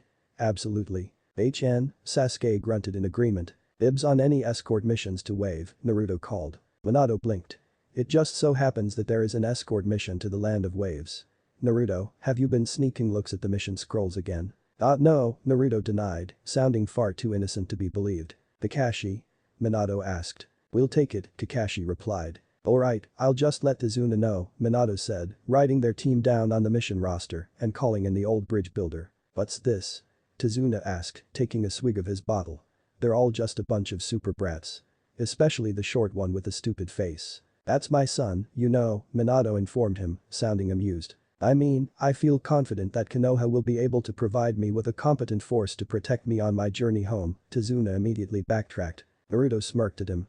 Oh, we'll definitely be able to protect you from any run-of-the-mill bandits you're likely to encounter because that is well within our qualifications. Great. Tazuna said, looking a little nervous. Alright guys, let's meet at the village gate at 9 tomorrow, Kakashi ordered. I'll make sure to let Anko know, Minato assured the three genin. So tomorrow's your first day out of Konoha with your brats, Anko mused aloud when Kakashi arrived back at their apartment later that day. How did you know? Kakashi asked, a little surprised. Minato called me in and asked me to make sure you'd be there on time, she explained. Honestly, it's like every time you're late for something, they hold Obito or I personally responsible. If I knew I'd be your personal alarm clock, I never would have agreed to go out with you. But now you're stuck with me, Kakashi said smugly. It's the mask, Anko insisted. I love being the only one to know what you look like without it. Even more so since you started giving everyone who asked a different description, Kakashi concurred. Although the current most popular theory is that I have a bad third-degree sunburn that I hide from shame, which is completely ridiculous as it's kind of hard to get a sunburn on your face when it's always covered by a mask, but if they would stop asking me, I'd stop giving them false information, Anko said defiantly, crossing her arms. You must be happy, huh? Your dream team finally getting a chance to prove themselves. Oh, I don't know, Kakashi replied.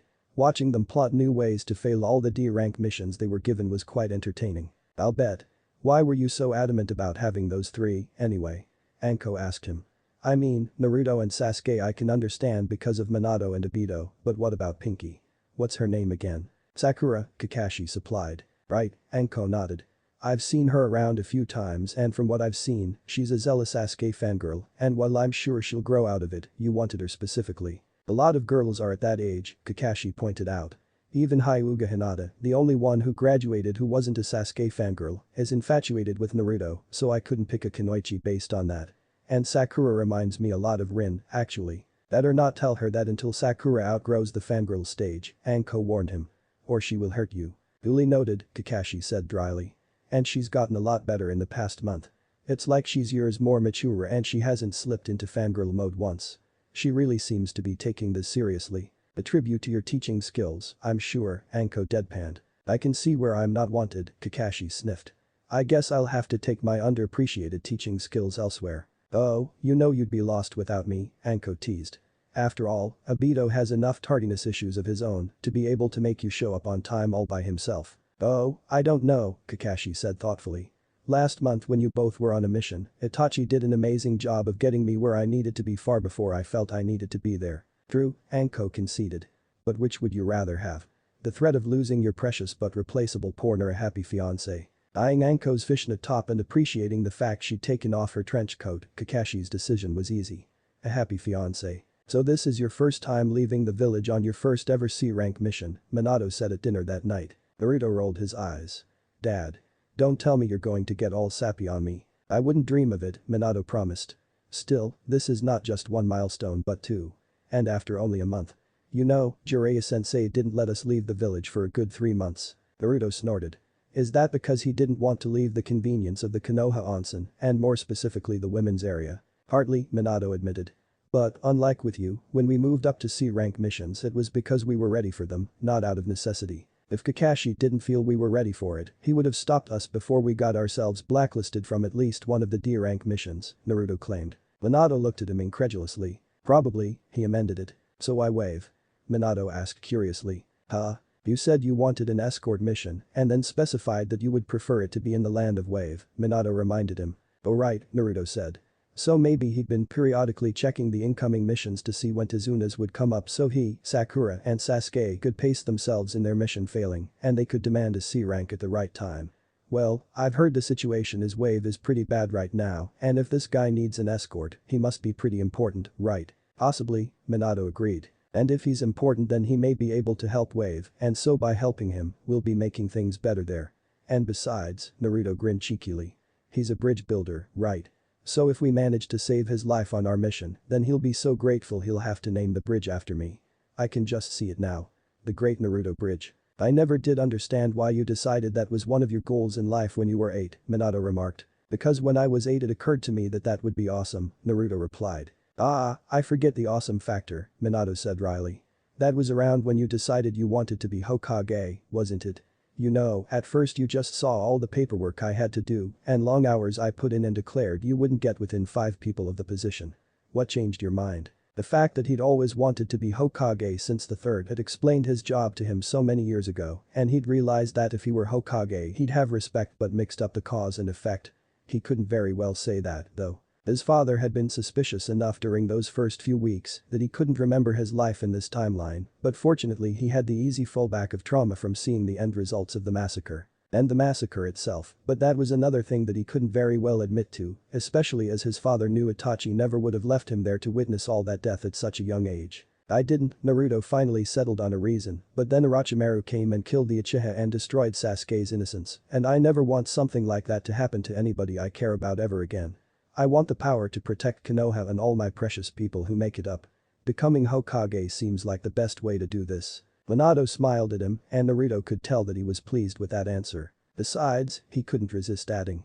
All that paperwork won't stand a chance against my army of Kage Bushin. So tomorrow's your first mission outside of the village, huh?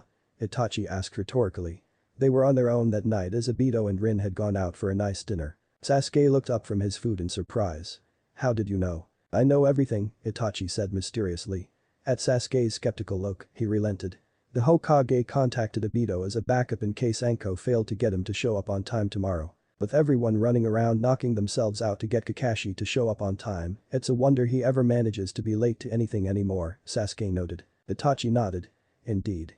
Most people would see him being late as a sign of laziness, but these days the amount of effort he has to put into it is simply ridiculous. How old were you when you had your first mission outside of the village? Sasuke asked. 7, Itachi replied. It was 2 months after I had graduated from the academy and a local village was having some problems with wild animal attacks, so we had to take them out. Filling on your first C rank mission? Sasuke asked distastefully. Then again, he had never gotten around to killing anyone until he was 16. Obviously as an Anbu captain at 13 and committing the massacre at the same age, things were different for Itachi, but 7 was still a little young. Itachi shrugged. Better wild animals than humans for your first time. Your mission probably won't involve either since it is a simple escort mission, but you never know when a mission will take an unexpected turn. You can't account for everything, and clients will not always be honest with you. Sasuke nodded. He'd learned that particular lesson the hard way when he thought Kakashi had gotten himself killed the last time they'd taken this mission. I hope the mission runs smoothly, but according to Naruto the situation in Waves is pretty dire, so who even knows. So you're pretty happy with your team then? I've known Kakashi and Naruto for years, Sasuke replied. They may annoy me to no end, but I'm used to them, I guess. Sakura's gotten over her fangirl tendencies remarkably fast, so even working with her isn't really a problem. Although if they don't let that whole revenge thing drop, then I simply cannot be held accountable for my actions. Itachi looked at him seriously. You still hate and seek vengeance on Orochimaru for the massacre? Sasuke winced internally. He really didn't want to talk about the massacre, especially not with the person who had actually perpetrated it, regardless of what most people in this new timeline believed. Besides, how was he supposed to reassure his brother that he didn't hate him when he did, in fact, hate Orochimaru and wasn't supposed to know what had really happened? I hold Orochimaru responsible for destroying my family, he said slowly. In more ways than one as the snake had not only induced him to abandon Kakashi, Sakura, and Naruto right when they were finally coming together as a team which he still wasn't sure if he regretted or not, but also had manifested himself during his fight with Itachi and drove him closer to his death by exhaustion. Granted, with his illness, he would have died soon anyway, but that really wasn't the point, was it? Sasuke chose his next words carefully. And yes, I do fully intend to see him pay for that. The massacre. I never saw it coming. I don't know why it happened, and not knowing, not understanding, is killing me. It all seems so senseless. But it's not just that. Orochimaru is crazy. From what I can tell, he's brilliant, but no one can deny he's mad. The experiments he's conducted on people will be conducted on people. He sheds bodies like the snakes he so loves, and if he isn't stopped he will continue to wreak havoc on the world. And did he mention how much he wanted revenge? Still, given the situation, downplaying that and focusing on the things he'd seen in his time in Odo and the Konoha invasion itself was probably the best way to handle it. I'm going on a mission tomorrow, Sakura announced to her parents. That's nice, her mother said absently. What is it this time? Gardening. Filling in at the onsen. Babysitting. Ninja are so versatile. Nope, Sakura said cheerfully. We already went through all of those, so we're going on an escort mission. An escort mission? Her father asked. Does that mean you're going to be leaving Konoha? Sakura nodded. We're going to be escorting a bridge builder back to his home in the land of waves. It's only a C-rank mission, so it should be pretty basic. Just watching out for bandits and wild animal attacks, that kind of thing. Supposed to be? Her father repeated. Does that mean it won't? Sakura shrugged. I don't know, she lied. It shouldn't be, but it never hurts to be prepared and might kill you not to be, so. Kill you? Her mother jumped on that, alarmed. I'm not going to get myself killed on my very first C-rank mission, Mom, Sakura assured her. Or on any C-rank mission if I can help it. Kakashi, Naruto, and Ino would never let me live it down. Even Sasuke would probably have something to say about it. Sakura. Her mother hesitated. You're sure that being a ninja is what you want to do? It's a little late to be asking me that now that I've graduated and am a registered kunoichi, don't you think? Sakura pointed out. I know, her mother acknowledged. But it's one thing to know that one day your only child would be facing life or death situations, and it's quite another for that one day to be tomorrow. I know that you're worried, Mom, but Kakashi is very well qualified and I have nothing but faith in him and in my teammates. I'll face tougher challenges than getting one old man home in one piece and I'll come back from them in one piece myself, I promise. Besides, I'd be hopelessly behind if I switched career paths now, Sakura said lightly. We may not understand the life of a ninja very well, her father told her seriously. But don't forget that we're proud of you, honey. The next day, to their surprise and mild horror, Kakashi was already waiting at the Konoha gates when the three genin showed up. How in the world did I manage to be late? Sakura wondered. My house is 20 minutes away and I left 45 minutes early. You're not late, Sasuke said, sounding as if he were in shock as well. Kakashi is.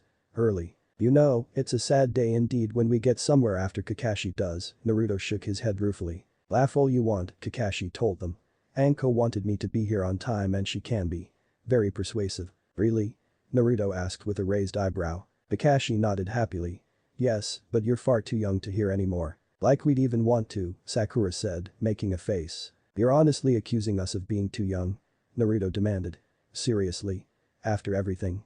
That's rich. He's got a point, Tazuna piped up. You three barely look old enough to have hit puberty. Especially her. Sakura automatically raised her fist, but Naruto held her back. Now, Sakura-chan, he whispered, if I didn't get to kill him, neither would you. Besides, Wave needs him, remember? Reluctantly, Sakura stood down. She knew Naruto was right but. Honestly, given the man was lying to them about the danger of the mission and could very well have gotten the three fresh out of the academy genin killed, particularly her as she was useless at the time, and Naruto as he'd confided that he couldn't properly use his chakra until he'd accessed the Kyubis, which made it ironic that Sasuke was the one to nearly die, would it kill him to be polite? It would have made their decision to keep going once they found out the truth a lot easier. With that, they were off. Chapter 6. Okay, Kakashi said after they made camp for the night. Is Tazuna sleeping? Sakura nodded. He should be out for a while and quite hungover tomorrow, so that will make him more irritable. He insults me and I'm still going to yell at him, Naruto insisted. Sasuke snorted. Please. Did you see how he reacted when your father mentioned your relationship? If anything, he'll start in on Sakura like he did this morning. If he insults her, I'm going to be on hand to stop her from killing him, Naruto vowed. That's the spirit, Kakashi said.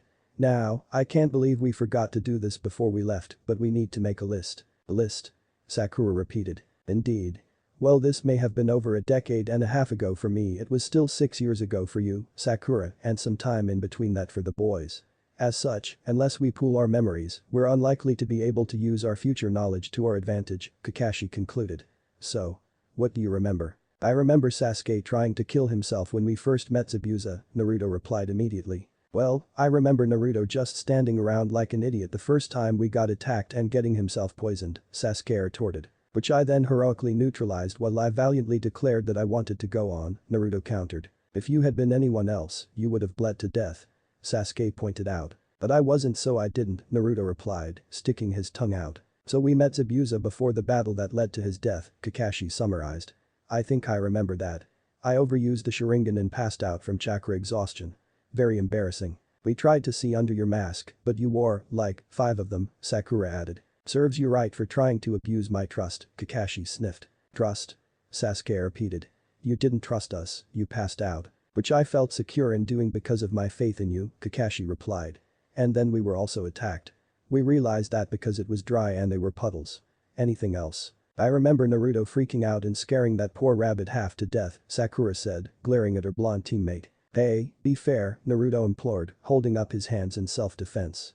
That was a diversion by Zabuza, and the way we knew he was even there. I reawakened my Sharingan for the first time since the massacre and heroically but stupidly sacrificed myself for Naruto, Sasuke offered. Good thing, too, as that was one of the pitifully few things that convinced me that you weren't a complete bastard after you ran off with that pedophile, Naruto told him. Sasuke made a face. God, you're making it sound like we had an affair. I don't need to hear about your time in Odo, Sasuke, Naruto said virtuously, then hid behind Sakura as Sasuke lunged at him. That was also when I first accessed the Kyuubi chakra and started to learn how to properly use my own. Oh, and I met Haku in the forest and thought he was a girl. Is Haku? Kakashi asked blankly, having perhaps less of an idea who Haku was than before they had gone back. The kid in the mask who pretended to be a hunter nin when you were going to kill Zabuza, Sasuke replied. He trapped us in those ice mirrors. His story was so sad, Naruto said sympathetically. I'm glad Zabuza realized that he was more than a tool to him in the end. Inari's story was sad, too, Sakura pointed out. I don't remember all of the details, but it was something about how his hero and adopted dad was put to death by Gato to terrify the villagers into submitting to him, and so Inari was all traumatized and Sasuke-like. But unlike Sasuke, it just took Naruto yelling at him and then saving his life before he got over himself and recruited the villagers to help stand up to Gato's men, who then fled in the face of civilians armed with gardening tools, Kakashi remembered. When you get them that cheap, you have to expect a decline in quality. So. Was that it? I think so, Sasuke said. Oh, except for that we all need to stay away from the water when Zabuza's around or he can trap us there with almost embarrassing ease, like with Kakashi. You know, Kakashi said, looking at him seriously. You're lucky I'm not that kind of person or I would totally swear vengeance on you for that. Oh shut up. So are you sure you guys are up to protecting me? Tazuna asked nervously a few days later. Of course we are, Kakashi answered smoothly. Konoha wouldn't have assigned us to this C-rank mission, fraught with such perils as bandit raids and squirrel attacks. Squirrel attacks? Tazuna repeated skeptically. Kakashi shrugged. I've seen it happen. Right, Tazuna said, clearly deciding to just let it go. It's not like I doubt Konoha but. I heard you haven't managed to pass a mission yet. Who told you that? Sakura asked. Quite a few people actually, Tazuna replied. They seemed to think it was some kind of accomplishment. It is, Naruto insisted. Of course, I managed to cause us to fail more than Sasuke, which is typical and in most cases a bad thing, Sasuke interrupted. It's not like we failed them, per se, we just used alternative methods of carrying them out and not all of them were successful. Like what? Tazuna wasn't sure he wanted to know. Like that time we decided to try fighting fire with fire and ended up burning down the house a lot quicker, Sakura said, ruefully shaking her head. In our defense, it was Kabuto's house, Kakashi added, not that that actually meant anything to the old bridge builder. Or that time with Tora. Sasuke, was it really necessary to use Tsukiyomi to let it see what it was like to have an army of the daimyo's wife smothering it? Yes it was, Sasuke said, crossing his arms. It needed to see that its situation could be worse and that scratching me is not acceptable. I regret nothing. You never do, Naruto sighed. Hey, everyone watch out for this puddle. They're always easy to miss on days when it hasn't rained in a week. If it hasn't rained in a week, why are there puddles? Tazuna asked sensibly. Magic? Naruto suggested. Ninjutsu? Sasuke offered. Ninjutsu? Sakura tried. Alas. I am slain. Kakashi said as the shuriken chain cut him in two. Nice try, but the log was already dead, Sasuke said flatly. Naruto quickly created 4 cage bushin, 2 to hold each of the 2 attackers back. As the so-called demon brothers struggled to free themselves, Sakura punched one of them in the face, knocking him out, and Sasuke used a katen on the other, causing severe third-degree burns. I would say that was overkill, Sasuke, Kakashi said as he reappeared as if nothing had just happened. But I know you were just trying to avenge Naruto's stab wound. Stab wound? Tazuna asked. He didn't get stabbed. Kakashi shrugged. It happened a while ago. Sasuke's eyes twitched, but he said nothing. Even if these two were almost ridiculously out of our league, they still are more than simple bandits, and I strongly suspect that they aren't squirrels. They could be working for squirrels though. Is there any reason a squirrel might be out to kill you? Kakashi asked gravely. No. Gato is, though, Tazuna confessed. Gato? Naruto asked. You mean that guy who's slowly crushing the life out of Wave? Yes, Tazuna said, surprised. You've heard about our plight. Okage-san, Naruto replied easily. I hear a lot. You should know, then, how much of a threat my bridge represents to Gato. If we can finish it, if there is another way for people to travel and trade in and out of Wave, my people won't need to go through Gato anymore and he stands to lose quite a bit of money, Tazuna sighed heavily. I can see how you might be tempted to abandon me. Of course, then my poor, beautiful daughter would be all alone in the world. Nice try, Sakura told him. But Kakashi's engaged and his fiancée is one of the scariest people I've ever met. And my cute little grandson will swear vengeance. Tazuna tried again. We'll do it, Naruto said practically before he finished that sentence. At last thing this world needs is more people out for vengeance, Kakashi concurred. Agreed, Sakura nodded. Seriously? Go die, Sasuke said flatly. Sasuke, I thought you were past this, Kakashi said, sounding disappointed. I can always give my therapy another go if you'd like, Naruto volunteered, trying not to sound too eager. Another eye twitch. Hey Sasuke, think fast, Naruto said before lobbing a kunai at him. They had just arrived in Wave after a very long and boring boat ride, and apparently Naruto decided hurling deadly weapons at his best friend with little warning was a good way to relieve that boredom. Sasuke quickly got out of the way. What the hell? Nice aim, Kakashi said, eyeing the snow-white rabbit Naruto's kunai had pinned to the tree. I take it this means Zabuza's around. Rolling her eyes, Sakura quickly moved to free the frightened creature. He better be or I'm going to take my annoyance about Naruto needlessly traumatizing this poor creature out on Naruto. Naruto gulped and looked around quickly. Over there. He said, pointing to a tree. Sure enough, Zabuza was standing on top of it. Man down Kakashi, Zabuza said. No wonder the demon brothers were no match against you. They say you know over 1,000 and never leave anyone behind. I like my old nickname better, Kakashi said idly. Sasuke snorted. Kakashi didn't actually do anything against the demon brothers. Not true, I faked my own death, Kakashi corrected. Not very convincingly, Sakura said. It fooled you last time, Kakashi pointed out. Last time we were idiots, Sakura replied. Not going to argue with that one, Kakashi muttered. So. Momochi Zabuza, the demon of the mist. I see you've heard of me, Zabuza said, sounding pleased. Demon? Naruto asked skeptically. He doesn't look like a demon. He slaughtered his entire graduating class, Kakashi explained. So? Naruto shrugged. Does he have red eyes? Can he grow claws or fangs? What about having a seal to stop a demon from being released? Is he just called that because Kurigakure was jealous they didn't have a Jinchuriki? Wasn't the previous host for the Sanbi the Yonde Mizukage, Yugura? Sakura asked. Zabuza growled at the name. And also because they were ignoring him. Is he the one you tried to kill? Naruto asked sympathetically. Don't feel bad for failing, he was possessed. Literally. I'm going to kill you all very slowly and I'm going to enjoy it, Zabuza informed, unsheathing his giant sword. In response, Naruto called forth his Rasengan, Kakashi created a Chidori, Sasuke activated his Manjutsu Sharingan, and Sakura concentrated her chakra into her fists. As Kakashi was about to deliver the finishing blow roughly 5 minutes later, he whizzed past him and hit Zabuza in the neck. I was about to do that.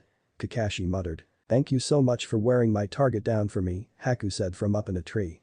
I have been searching for him for quite some time. You wanted to kill Zabuza? Sasuke asked. Indeed. It is quite important to my village, Haku responded. Why didn't you just wait 2 seconds for Kakashi to finish him off then? Sasuke pressed. I didn't want there to be any chance for him to get away, Haku lied. Well, Kakashi said, examining the corpse he's not moving and doesn't appear to be breathing, so there is a good chance that he's dead. Only a good chance? Sakura asked. Isn't that kind of the, oh, I don't know, definition of being dead? People can't live without breathing, you know. Kakashi shrugged. I've seen it happen. Kakashi's right. Naruto said suddenly. He might become a zombie. Quick, let's cut off his head. That's really not necessary, Haku said, moving quickly beside his mentor. If it will make you feel any better, though, I'll make sure to do that when I dispose of the body. Thanks again for your help. With that, he was gone. So? Which way to your house?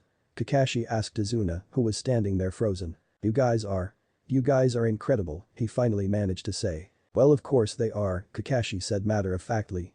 They're my students, after all. I had no idea you were this good, Tazuna said, shaking his head in amazement. Kakashi shrugged. I was in Anbu for a while. Of course, I really wasn't quite suited for it, but why not? Sakura asked. Well, I came with my own mask, which was a plus, but since everyone already associated it with me, it didn't do much for concealing my identity, Kakashi explained. So. Directions. Inari, say hello to these people. They are the ninjas who protected your grandpa, Inari's mother, Tsunami, told him when he got back home. Team 7 had already been there for an hour or so. But mom, these people are all going to die, Inari protested, pouting. That's no reason to be rude, Sakura told him sternly. Everyone dies. We've known lots of people who have died. In fact, a good friend of ours died once. Of course, he got better, but that usually doesn't happen. There's no way you can win against Gatu, Inari insisted. No, there's no way you, as civilians, can win against Gatu, Sasuke corrected. We're trained ninja and can take on any half-rate mercenary he's cheap enough to throw at us. Zabuza and Haku are a little harder, Kakashi added, but nothing we can't handle. Seriously, trained ninja here, Naruto pointed out. We'll save Wave, I promise. What, are you stupid? Inari scoffed. Yes, Sasuke replied automatically. Naruto glared at him but said nothing. There's no such thing as heroes, Inari insisted. You could actually make an argument for half of the people I know being heroes, Naruto said idly. If you don't want to die, just leave, Inari said impassively before storming off. I like him, Sasuke decided. Sakura snorted. Yeah, because he's like the spitting image of what you used to be. So? I turned out fine, Sasuke claimed. There was an awkward silence. Kakashi coughed. What? I did. You're kidding. If we want to be in good shape to defeat Zabuza and Haku next week, we've got to be in good shape, Kakashi said cheerfully. But. Climbing trees. Even though I had mastered them years ago. Naruto pointed out. I don't know that, and what kind of Jounin sensei would I be if I didn't run you through a basic chakra control exercise like this? Kakashi asked rhetorically. A sane one? Sasuke suggested. And thus a useless one, Kakashi agreed. I'll go first to show you. Slowly, Kakashi walked to the top of the tree. Now you try. Rolling their eyes, Sakura, Sasuke and Naruto made their way to the top of the tree as well. Very good. Kakashi cheered. You have the basics down nicely. What do you mean the basics? Sakura asked, getting a bad feeling about this. Well, you can't reasonably claim to have mastered something after only using it once and without properly understanding it, no matter how possessed your eyes make you look, right Sasuke? Kakashi asked. Sasuke did not deign to reply. So how long are we doing this for? Naruto asked with some trepidation. The next 2 days. Kakashi said cheerfully. After that you can come to the bridge with Tazuna and help with construction, since all the workers are quitting. Remember, Naruto, we'll be counting on you. All several dozen of you. Got it, Naruto nodded. Now, get to it. Kakashi ordered gleefully. Zabuza, heir of Gatu. Why are you still here? Inari demanded, annoyed, at breakfast a few days later. You escorted Grandpa home, you can go now. We could, Naruto agreed. But then he would die, and that would make the whole escorting him safely home thing kind of pointless. This whole thing is kind of pointless, Inari said mockingly as he stood up and went back upstairs. Your attempts at getting through to him not working? Sakura asked sympathetically. Not really, Naruto groaned. He's so stubborn. Why don't you just use your therapy jutsu on him, Sasuke asked, the air quotes impossible to miss. I would, Naruto said, except it loses most of its effectiveness when not accompanied by physical violence, and I don't think I'm allowed to hit the client. Especially not if the client is an 8-year-old, Kakashi concurred. Naruto's eyes widened suddenly. One of my clones dispelled. Ever since arriving at Tazuna's house, Naruto had left 2 clones out all night. The first was to pretend to be him, training so hard that he passed out, and the second was to conceal himself and then dispel if Haku happened upon him. Go after it, Kakashi ordered. And Sasuke, why don't you go, too? You haven't gotten a chance to take revenge on anything in at least a week. And if I don't? Sasuke asked out of habit as he stood up. I thought today we'd start on water walking, Kakashi replied. Sasuke and Naruto practically bolted for the door. What are we supposed to do while they're gone? Sakura asked. Kakashi raised an eyebrow at her. You don't really mean we're going to practice water walking, do you? Sakura asked. After all, it's been nearly a week, Zabuza could attack at any moment, we need to guard Tazuna. I agree, Kakashi said innocently. You? Do? Sakura asked suspiciously. Absolutely, he said airily. Which is why it's fortunate that this bridge is, like most bridges, built over a large body of water. Why do you hate us? Sakura asked despairingly. What have we ever done to you? Well, for one thing you spoiled the end of one of Jiraiya's books, Kakashi told her. That was Naruto, not me. She pointed out. I didn't see you trying to stop him. Then you ruined my bell test. And finally, who's to say I hate you? Maybe I'm just trying to get you ready for the upcoming Chunin exams, Kakashi said in his best instructor voice. Don't mess with the bell test, get it? Is this the plant you want? Clone Naruto was asking Haku as Naruto and Sasuke arrived. Haku nodded. Thank you for helping out. You sure are working early. Naruto trailed off. I'm sorry, I'm not always the best with genders. My first instinct is girl, but I've spent too much time with Neji and Itachi over the years to make any assumptions.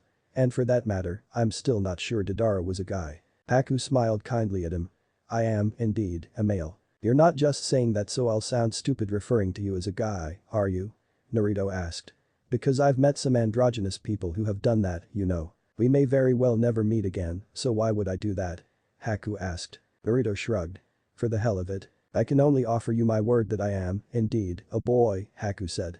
But seeing as how you don't know me, I don't quite know how much that's worth. Naruto eyed Haku carefully. I believe you, he said finally. I'm glad. So why are you out here so early?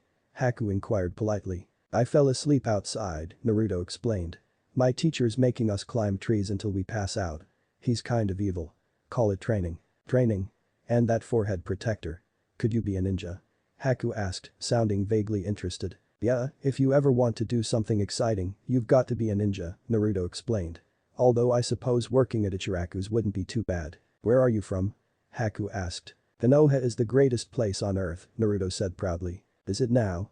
Haku asked, smiling a little. Oh yes. In fact, we haven't had a bloodline massacre in. God, it must be 4 years now, Naruto said cheerfully. Konoha has bloodline massacres?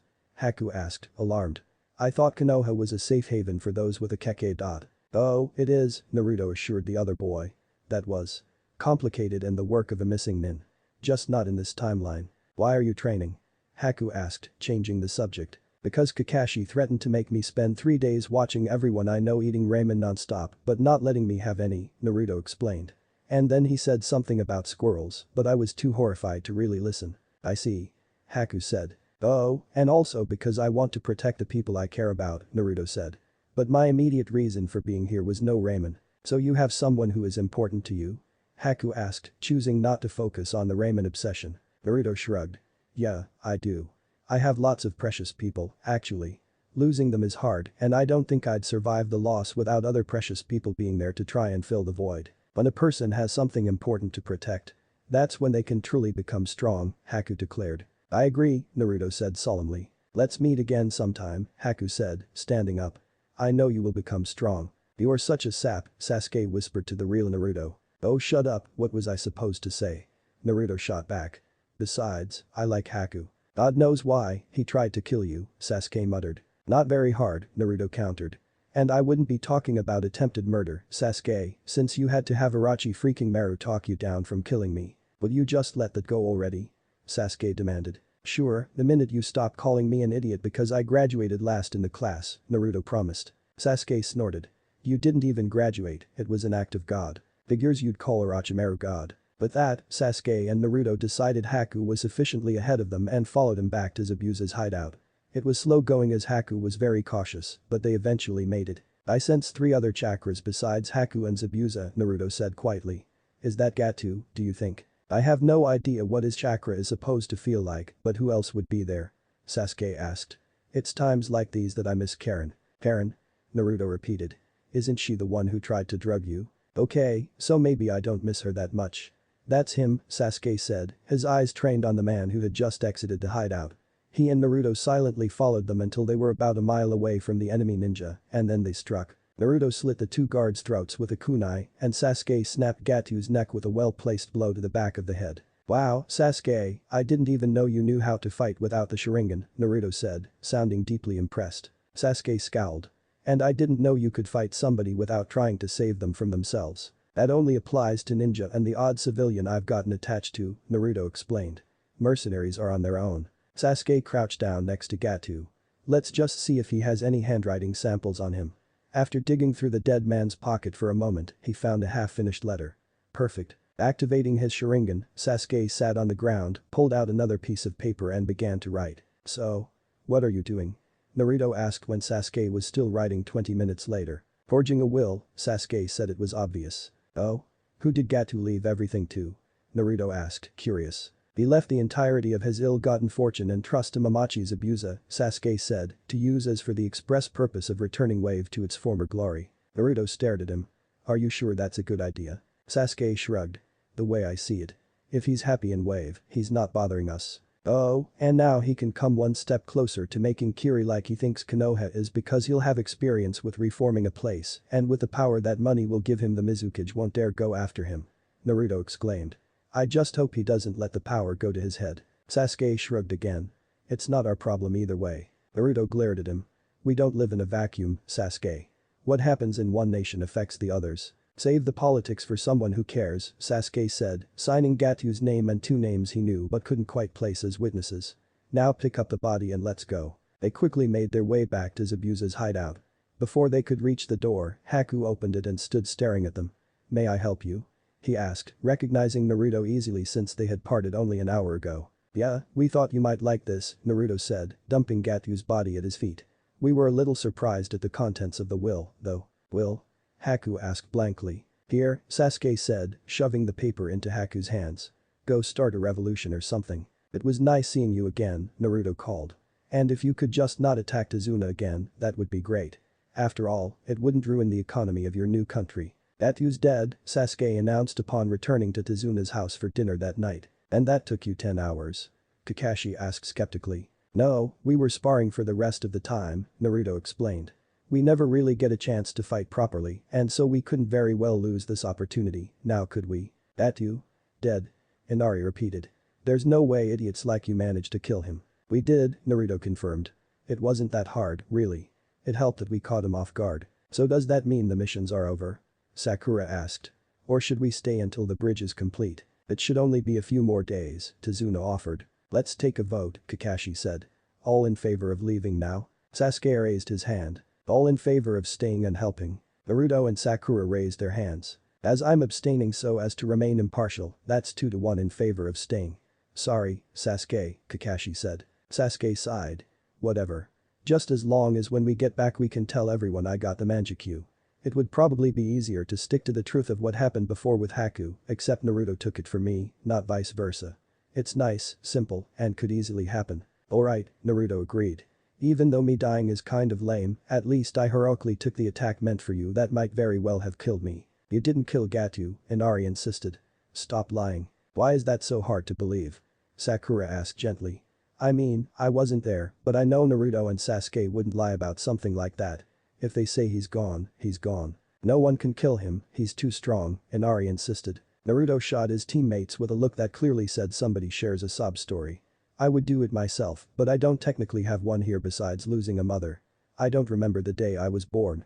Naruto's looks tended to be very expressive. Sasuke just stared back impassively, and Sakura had also technically never lost anyone. Kakashi sighed, knowing it was up to him. He still didn't like talking about what had happened, but it had become a little easier after meeting up with his father in the afterlife. That one time he was dead for an hour or so. "My father died too, you know," Kakashi said conversationally. "He wasn't put to death by your father while he was a big hero, but he might as well have been. He was a hero and an inspiration to everyone until he took a mission and had to choose between completing it and saving his teammates." Inari said nothing but it was clear he was listening. "Everyone turned on him," Kakashi continued. "His friends, the villagers, even the very people he had saved.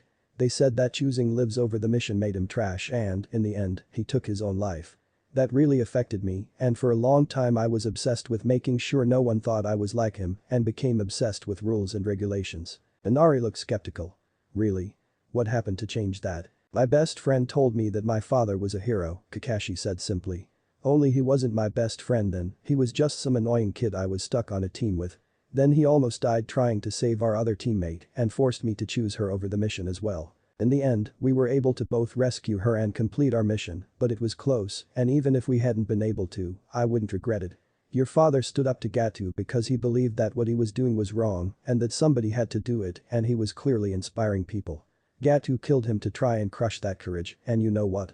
It worked. It would be a shame for your father to have died for nothing. If things go back to the way they were before or worse, then that will be the case. There is no worse death than a pointless one. There are heroes in this world, Inari, and your father was one of them. Things will get better." Inari said nothing for the rest of the meal, but looked oddly pensive. "So this is it, then," Tazuna said, eyeing the completed bridge proudly. "Now I just need a name for it. You know, since we had to go up against a missing S-class ninja and ended up saving your entire country, you really do owe us a lot more than just C-rank mission pay," Naruto said seriously. "Not to mention the wages you'd owe us for bridge construction." Tazuna looked nervous. "But the bridge was just finished today. It'll be quite some time before we can even begin to afford." "But," Naruto cut him off with a grin. "I think we can be persuaded to forego the extra pay if you name the bridge after me." Tazuna thought about that for a moment. "Well, you did speed up bridge construction, protect me even though I lied about what kind of danger I was facing, kill Gatu, and inspire Inari. Why not? Does the Great Naruto Bridge sound good to you?" "It sounds fantastic," Naruto told him seriously.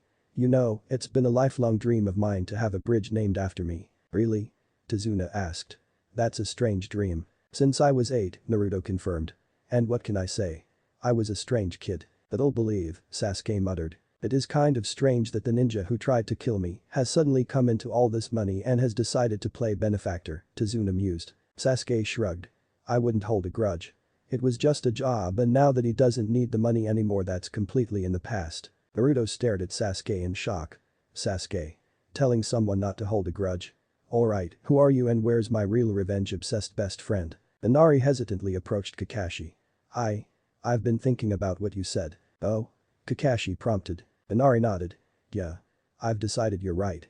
Dad didn't want us to live in fear and since he died for us, the least I can do is honor that. I may be afraid, but I'm not going to let that hold me back. Kakashi smiled fondly at the boy who still couldn't really tell because of the mask. The eyes were a bit of a giveaway, though. I'm glad. You know, it's strange, Sakura said once everyone finished saying their goodbyes. It feels like we really didn't do much here. Sasuke snorted. Maybe you didn't. Kakashi used a non-violent form of therapy jutsu on Inari and Naruto, and I killed Gato and saved Zabuza and Haku. Don't worry, Sakura-chan, Naruto said encouragingly. I'm sure you'll find something to do eventually. Chapter 8.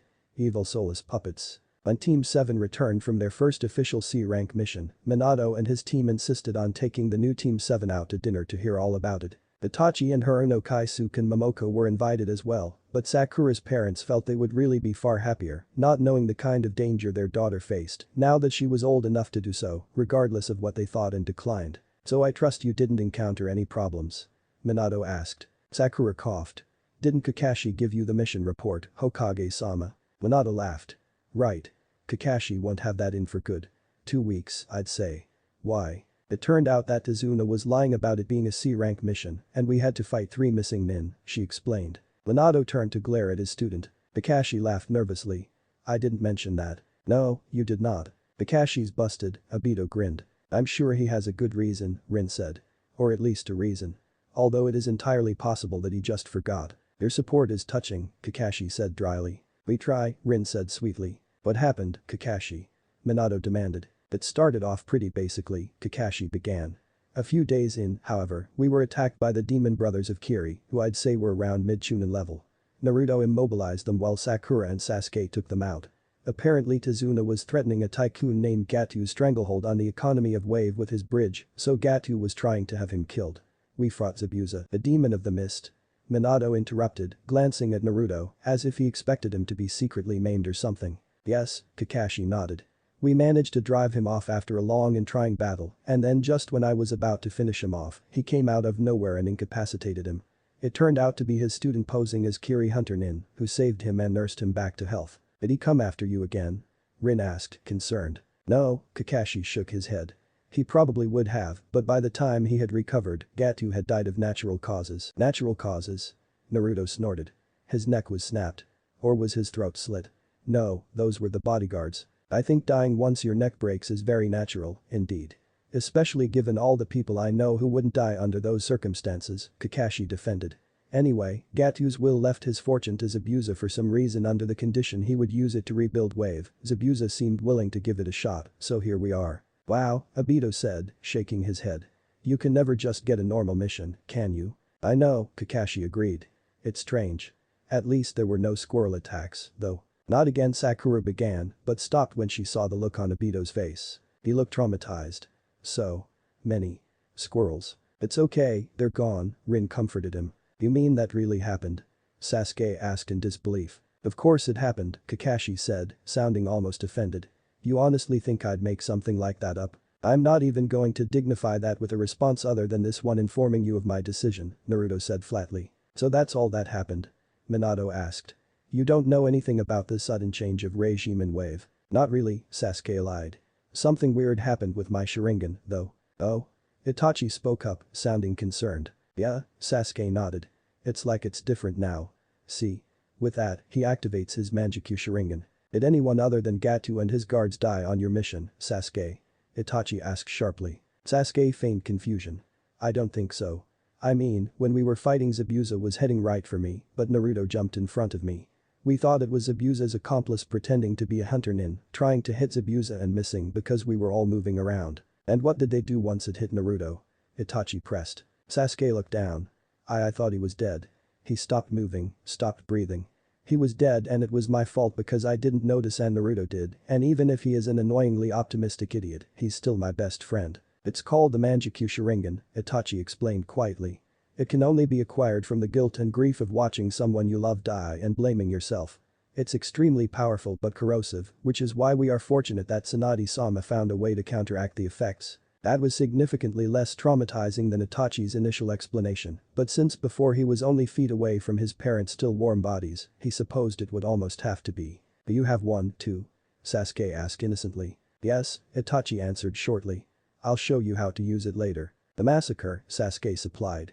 Even if he didn't want to talk about it ever, he couldn't very well mention Shisui's tragic suicide, and since everyone knew Itachi was there when Orochimaru was, that would be the most logical time for it to have happened. Itachi was spared having to say anything when Obito tactfully spoke up. "You're lucky, Sasuke. I've kind of wanted one for a while, but Kakashi fakes his own death so often that I'm immune by now." "Speaking of," Kakashi said, pulling out a kunai. "I think I'll give you another shot right now." "It won't work if you announce it," Obito groaned. "Don't you dare," Minato said, an evil look in his eye. "We need to talk." "Talk? About what?" Kakashi said nervously. "I don't think there's anything we need to talk about. In fact, I'm almost positive that there isn't. Anko's getting back tonight though, so I really should be going." "When, exactly, were you planning on mentioning the fact that you let my son die?" Minato demanded. "Okay kids, time to go," Obito said, quickly standing up heading for the door. The rest of the party had enough sense to follow him. Since Team 7's return, they had been working almost non-stop on their taijutsu and in Sasuke and Sakura's case, bringing up their chakra reserves. It got to be a bit tiresome after 3 weeks, but there wasn't really anything else for them to do as they were banned from taking D ranks, and Minato was hesitant to give them another C rank so soon after their C turned a rank mission to wave. "Hey look, it's that bird. Guess that means it's Chunin exam time," Kakashi announced cheerfully. "Aren't the foreign delegations going to arrive really soon?" Sakura asked. "Like, sooner than they should be able to make it. Why in the world does every other nation find out about this before us? We live here." "I knew when the exam was," Naruto offered. Sasuke rolled his eyes. "So? You're the Hokage's son and can't mind your own business. It would be weird if you didn't know." "I'm going to go get you guys signed up," Kakashi told them. "Unless, of course, you'd like to wait another 6 months until the next exam and keep working on your taijutsu." "No, that's okay," Sakura said quickly. "We can handle it. Besides, Neji and Gaara won't beat sense into themselves," Naruto added. "You won't be able to convince them you understand their pain so easily now that you apparently have none," Sakura pointed out. "That's fine," Naruto said easily. "We'll just make Sasuke do it." "Like hell," Sasuke said bluntly. "I prefer to do my angst in silence, thank you very much." "If Orochimaru still invades, which he might or might not as Jiraiya says he is still part of Akatsuki, then you would get a chance with Gaara anyway," Kakashi pointed out. "Wait, Orochimaru's still part of the Akatsuki?" Sasuke asked, surprised. "He only left because he tried to steal Itachi's body and failed, remember?" Naruto asked. "And since Itachi's still in Konoha and not around to scare him away, why wouldn't he be a member?" "True enough," Sasuke agreed. "Well, if you're sure then I'm off to go nominate you." "Remember kids," Kakashi said cheerfully, "if you don't all pass on your first try, then help me, I'm signing you up for Guy and Lee early morning training for the next year." Looking rather pale, the 3 soon-to-be Chuninins nodded their understanding. "So how do you think the exam will go?" Sakura asked once Kakashi was gone. "The first should be easy as long as you don't inexplicably try and give up and make me give an inspirational speech to stop you again," Naruto decided. "Hey," Sakura flushed. "I was just trying to help you out and protect your dream." "Kind of stupid, though," Sasuke pointed out. "Considering that the other nations never would have stood for it if some of their most promising genins could never be Chunin because Konoha wanted to make their exam more interesting." "Cut me some slack, I was 12. Sakura protested. "And the smartest person there besides Shikamaru," Sasuke pointed out. "The second phase should be easy as long as we keep away from Gaara, and if for some reason Orochimaru comes after me again, I'll just trap him in Tsukiyomi." "Why not that fire thing?" "Amaterasu?" Naruto asked. "Amaterasu," Sasuke corrected absently. "And we'll be in a forest so that would be a spectacularly bad idea even if it would probably kill him." "Oh, right. The only problem should be the finals where even if you win you still might not pass," Naruto said. "Actually, I passed the first time I entered the finals," Sakura pointed out. "When I took the test with Choji and Ino while you guys were gone. And I passed the first time my fight lasted longer than 5 minutes," Sasuke added. "So really, that's only you who somehow managed to fail." Naruto twitched. "You passed the same exam I did." "Oh, that was funny," Sakura giggled. You guys at 17 being two of the most powerful ninja around going up against a bunch of frightened 12 and 13-year-olds. It's not that funny, Naruto grumbled. We almost didn't pass because everyone we were up against in the finals forfeited. Fortunately, our fight was enough to convince them, Sasuke said. Well of course, Sakura told them. Everyone knew you deserved the rank by that point, it was really just a formality. Naruto spun around suddenly. For the last time, Konohamaru. Rocks are not square nor do they have eyes. Yes they do, a muffled voice replied from underneath a rather shoddy rock impersonation. Rocks don't talk either, Naruto continued, nor do they follow me around. Aw, you caught us, Konohamaru said, clambering out from underneath his disguise along with his two friends, Yuden and Mogi. Will you play ninja with us again? Naruto shrugged. Ah, why not? It's not like we have anything else to do anyway. Yay. The Konohamaru Corps cheered. Why do you keep making up play ninja when we're already the real thing? Sasuke demanded. Because it's either that or more chakra control techniques, Naruto said flatly. Besides, Konohamaru's great. Did you hear that? Konohamaru whispered excitedly. Boss said I'm great. He is kind of adorable, Sakura decided. Konohamaru looked up at her. Hey, I've been wondering.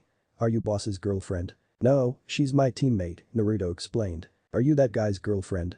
Konohamaru asked, jerking his head towards Sasuke. Yeah, we all decided not to date until after we made Chunin, Sakura said hurriedly before Sasuke got a chance to respond. Ah, so it's a love triangle.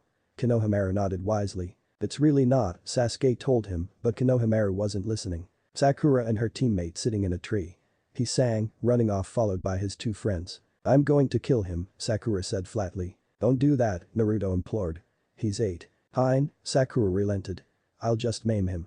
With that, she took off after him, leaving Sasuke and Naruto no choice but to follow. When they reached Konohamaru, he was being held off the ground by an irate Kankuro. Watch where you're going, why don't you? He growled. Oh my god, is that what I think it is? Naruto asked, horrified. That would probably depend on what you think it is, Sakura answered, uncertain as to what Naruto thought he was doing. Evil. Naruto cried, pointing a trembling hand in the direction of the Sand siblings. He's pure evil. Kankuro and Temari looked uneasily at Gaara, who was watching the scene impassively. Boss? Konohamaru asked. Get away from him, Konohamaru. He might eat you. Naruto warned him. Poor Kankuro was so shocked he dropped the boy. See? He just dropped you. Evil, I tell you. Naruto insisted. Wait. You mean me? Kankuro asked incredulously. Naruto nodded vehemently. Why are you scared of Kankuro, of all people? Temari said. The when Gaara standing 2 feet behind him went unspoken, of course. 3 words, Naruto said, taking a deep breath. Evil. Soulless. Puppets. Sakura nodded her understanding. Naruto had always been kind of creeped out when Kankuro decided to use Sasori as his newest puppet. Kankuro had insisted that he needed a new puppet as Sasori had broken his old ones and that it was just an extremely powerful puppet, but Naruto had been firm in his belief that it was essentially their opponent's corpse. Naruto has puppet issues, she explained. Not that severe, but if Naruto wanted to be dramatic, who was she to stop him? So do I, for that matter, Sasuke said idly. I mean, I won't run away terrified like Naruto's on the verge of doing, but they're still rather disturbing. You do? Sakura asked. I didn't know that. Oh yes, Sasuke confirmed. My brother and my cousin Shisui took me to a Bunraku theater once. Well, suffice to say that was the most traumatized I've been since the massacre and the second most traumatized since that snake attacked me in the forest. Even now, it ranks pretty high up there. Naruto looked confused. Shisui would have died before the massacre, though. Don't you mean Obito? Sasuke rolled his eyes. Yes, Naruto, I mixed up 2 of the cousins I've spent the most time with. Who do you take me for? You? Hey. Naruto protested. That may not have been phrased perfectly, but I meant that before the massacre it was my most traumatizing memory, it was the second most traumatizing thing after the massacre, the third most after that snake attack, and so on. You're scared of me, Kankuro repeated, still stunned. Yes, please don't come any closer, Naruto entreated. But. What about him? Temari asked, nodding her head towards her much more intimidating younger brother. Why would we be scared of him? Sakura asked innocently. Because he's. Temari began automatically. A Jinchuriki? Naruto supplied. How did you know? Kankuro demanded. My Jinchuriki senses were tingling, Naruto deadpanned. Sasuke rolled his eyes. You do not have Jinchuriki senses. Then how did I know he was a Jinchuriki? Naruto challenged. Then why haven't any of us ever heard of these Jinchuriki senses? Sasuke countered. Because I'm the only Jinchuriki in Konoha and I've never met a fellow Jinchuriki before, Naruto lied.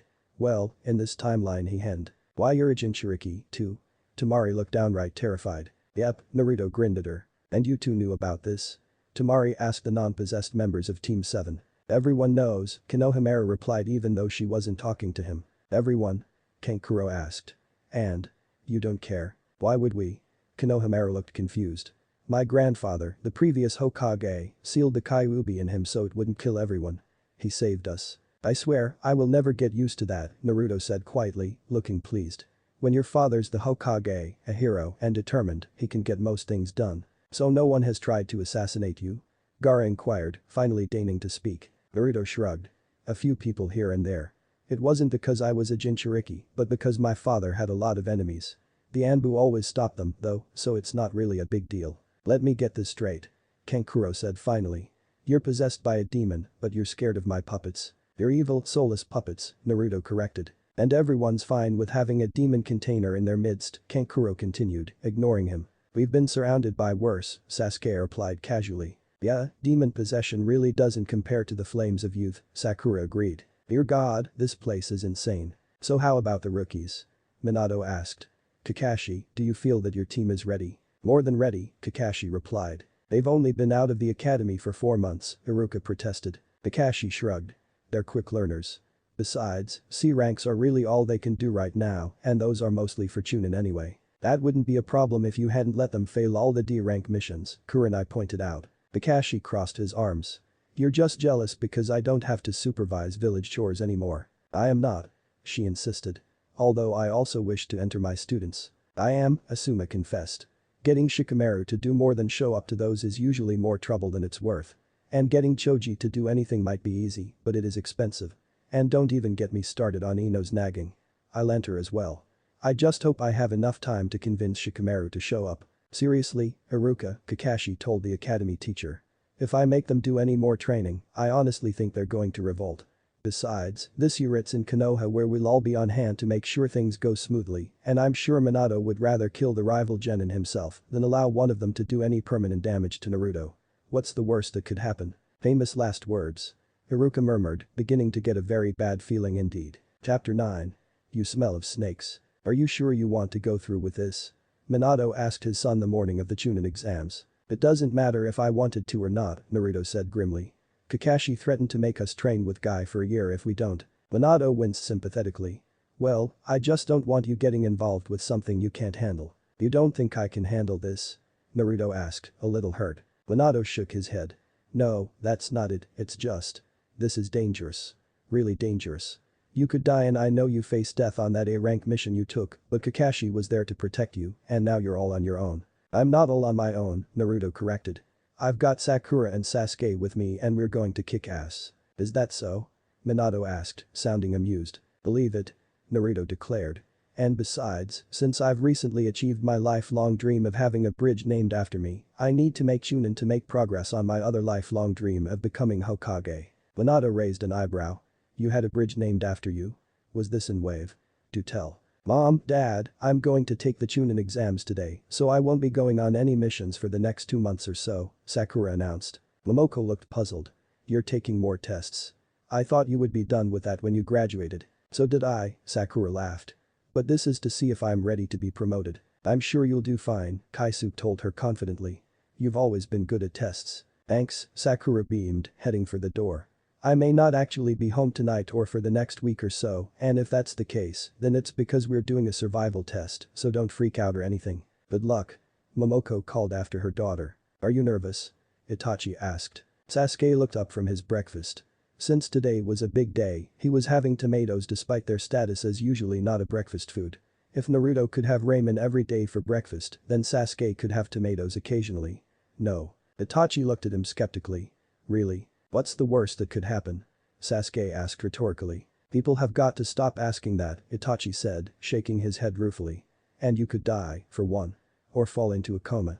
Or get permanently disabled. Or, thanks to the vote of confidence, Sasuke interrupted a bit petulantly. Relax, Sasuke, Itachi told him with a small smile. I'm not saying it will happen to you, just that it could happen at the exams. In fact, I'm sure you'll do just fine. Then why do you think I should be nervous?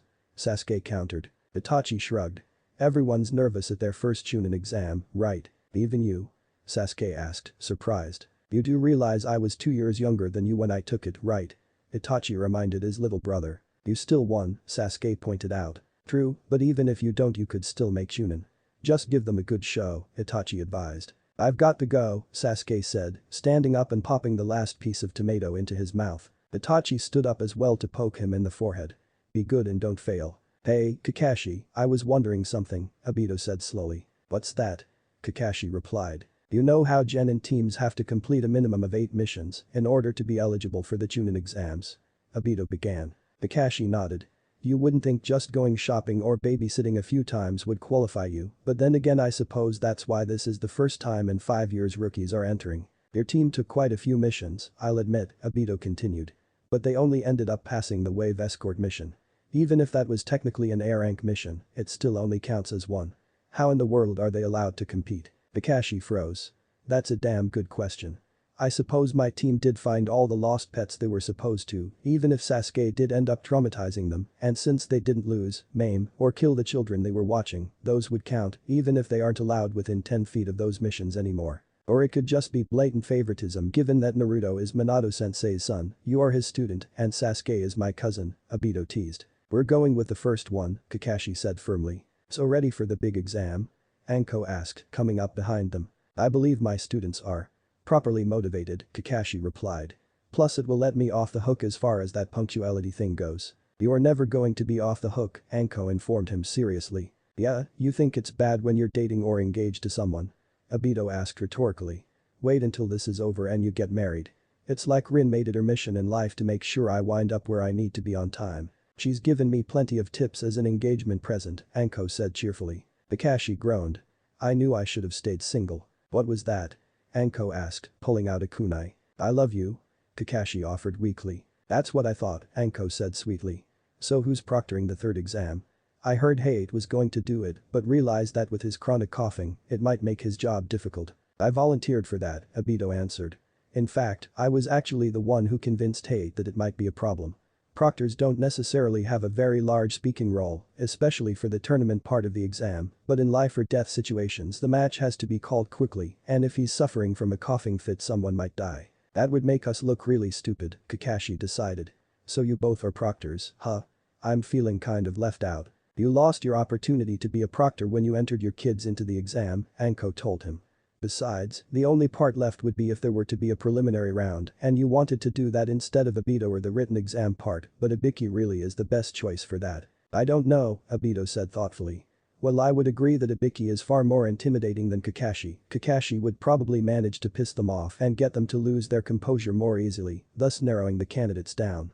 After all it takes is one idiot with an I'll never give up speech to get through Ibiki's final test, and that wouldn't really work with a deal with Kakashi's eccentricity's final test. True.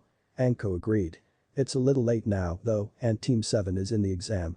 We should recommend that for the next time this is held in Konoha. You guys are the worst friends ever, Kakashi said flatly. But you'd be lost without us, Obito grinned. I could easily replace you with a rock, Kakashi insisted. A memorial rock, but still. Team 7 walked onto the second floor to see a sizable crowd standing around watching a mildly hinged Izumo and Katetsu beating up Team Guy. How they thought that would be inconspicuous was anyone's guess. Naruto, of course, went right up to the disguised Chunin. Excuse me, can you move? Sorry, kid, we're weeding out the weak, Izumo told him. If you want to enter the exam room, you're going to have to go through us, Katetsu agreed. Yeah, that's great, but you're blocking the way to the stairwell, Naruto shot back. Stairwell. One of the grass nins who may or may not still be associated with Orochimaru repeated. Look, just because Konoha comes off as rather eccentric doesn't mean we have a different labeling system, Sakura told him heatedly. I applaud your dedication to weeding out those unworthy of becoming Chunin, especially if you think that some of the applicants aren't actually capable of telling the difference between the numbers 2 and 3, Sasuke added. The genin surrounding them all suddenly found the floor and/or ceiling extremely fascinating. Well, I suppose your team at least passes, Izumo decided. Not that we would have expected otherwise from the stacked team, Katetsu muttered. Oh, you only wish your team had been as awesome as ours, undercover exam proctors. Naruto declared. Did they say they were undercover exam proctors? An AIM genin asked. Gotta go, Katetsu said as he and Izumo quickly left. Excuse me, what is your name?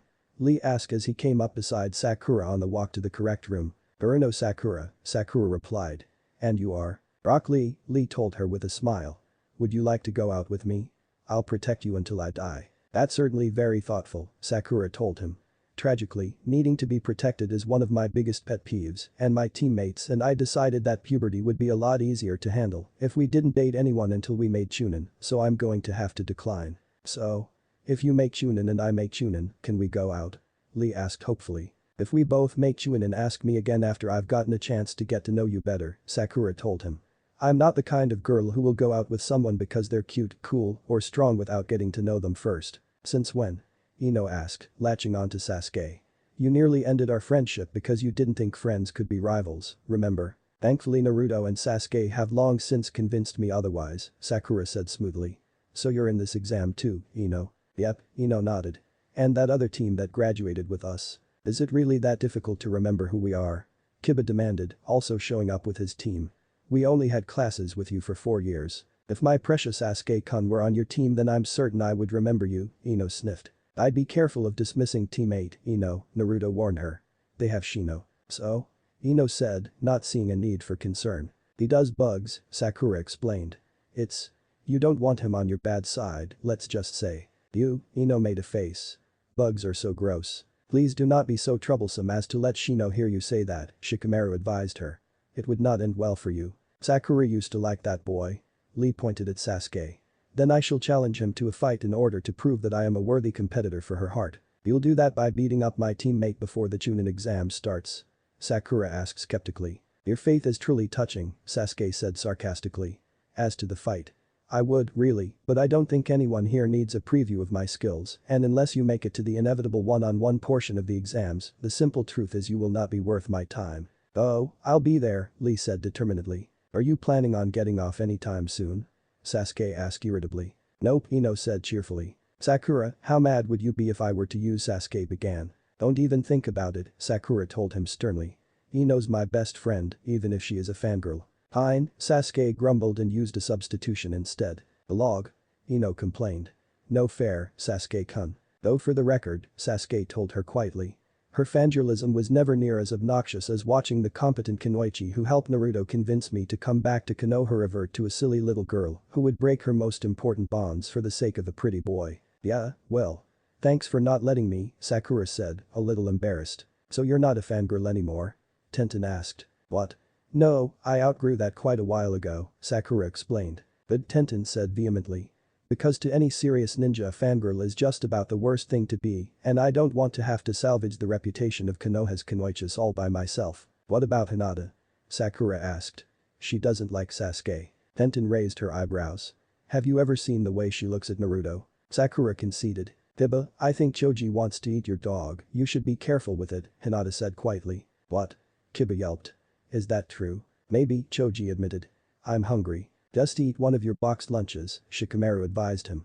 You brought over a dozen. But I might need those to fortify me in between exams, Choji protested. If you try and eat Akamaru, he could very well try and eat you back, Kiba warned. Can you all try not acting like you're 5? Niji asked, standing as far apart from the group as he could without being rude. I agree, Kabuto said, approaching them. You guys should be more quiet. You're just out of the academy, huh? Who are you? Shino asked. I'm Kabuto, Kabuto replied. But don't worry about that. Look around you. The future Konoha 11 plus Sasuke looked around. Quite a few people were glaring at them. Those guys behind you are from Omegakure. They have short tempers. Everyone is nervous about the exam. Quiet down before you cause a scene, Kabuto advised. If these people can't deal with a little noise then there is no way they are qualified to be Chunin, Sasuke said coolly. And if they start a fight they'll just get thrown out of the exams. I don't see any reason to keep it down. Hey, Kiba, is it just me or does this guy smell like a snake? Naruto asked. Kiba sniffed. You know, you're right, he does smell like a snake. I do? Kabuto asked, seemingly puzzled. That's strange. I don't like snakes, Naruto told him. Snakes remind me of vampires and vampires are evil. So is this your first time, too? Ino asked. No offense, but you look quite a bit older than us. Oh, no, actually this is my 7th time, Kabuto told them, looking a little sheepish. Wow, you suck, Kiba said bluntly. If I don't pass by 5, I'm just going to resign myself to being a failure who can't beat a bunch of 12 and 13-year-olds and quit. It's not all bad, Kabuto insisted. I know quite a bit about the exam and have ninja info cards on everyone here. How would your retaking the exam repeatedly help you get information on the people who are just now taking it for the first time? Shikamaru asked lazily. Well, that's it. Does anybody want to see the cards? Kabuto asked, holding them up. I do, Kankuro said as he walked up to them, Temari and Gaara not far behind him. He pointed at Naruto. Tell me about him and his teammates. Kabuto took 3 cards out of his deck. First up is Namikaze Naruto. He's the Hokage's son and is a Jinchuriki. He has very high ninjutsu and is above average in taijutsu though his is almost non-existent, Kabuto said. Then there is Uchiha Sasuke. He is one of 3 Uchiha to be left alive after the massacre 4 years ago. He has strong ninjutsu and taijutsu and is exceptional as well as already gaining the Sharingan Eye and evolving it to its 2nd level. Finally there is Haruno Sakura who is taking shifts at the hospital to be a medic with decent ninjutsu and taijutsu and very high. Their sensei is man down Kakashi and together they have. He trailed off, looking at the cards in disbelief. What? Kankuro growled. Together they have failed every D rank mission they have ever been on and have been permanently banned from all future D missions.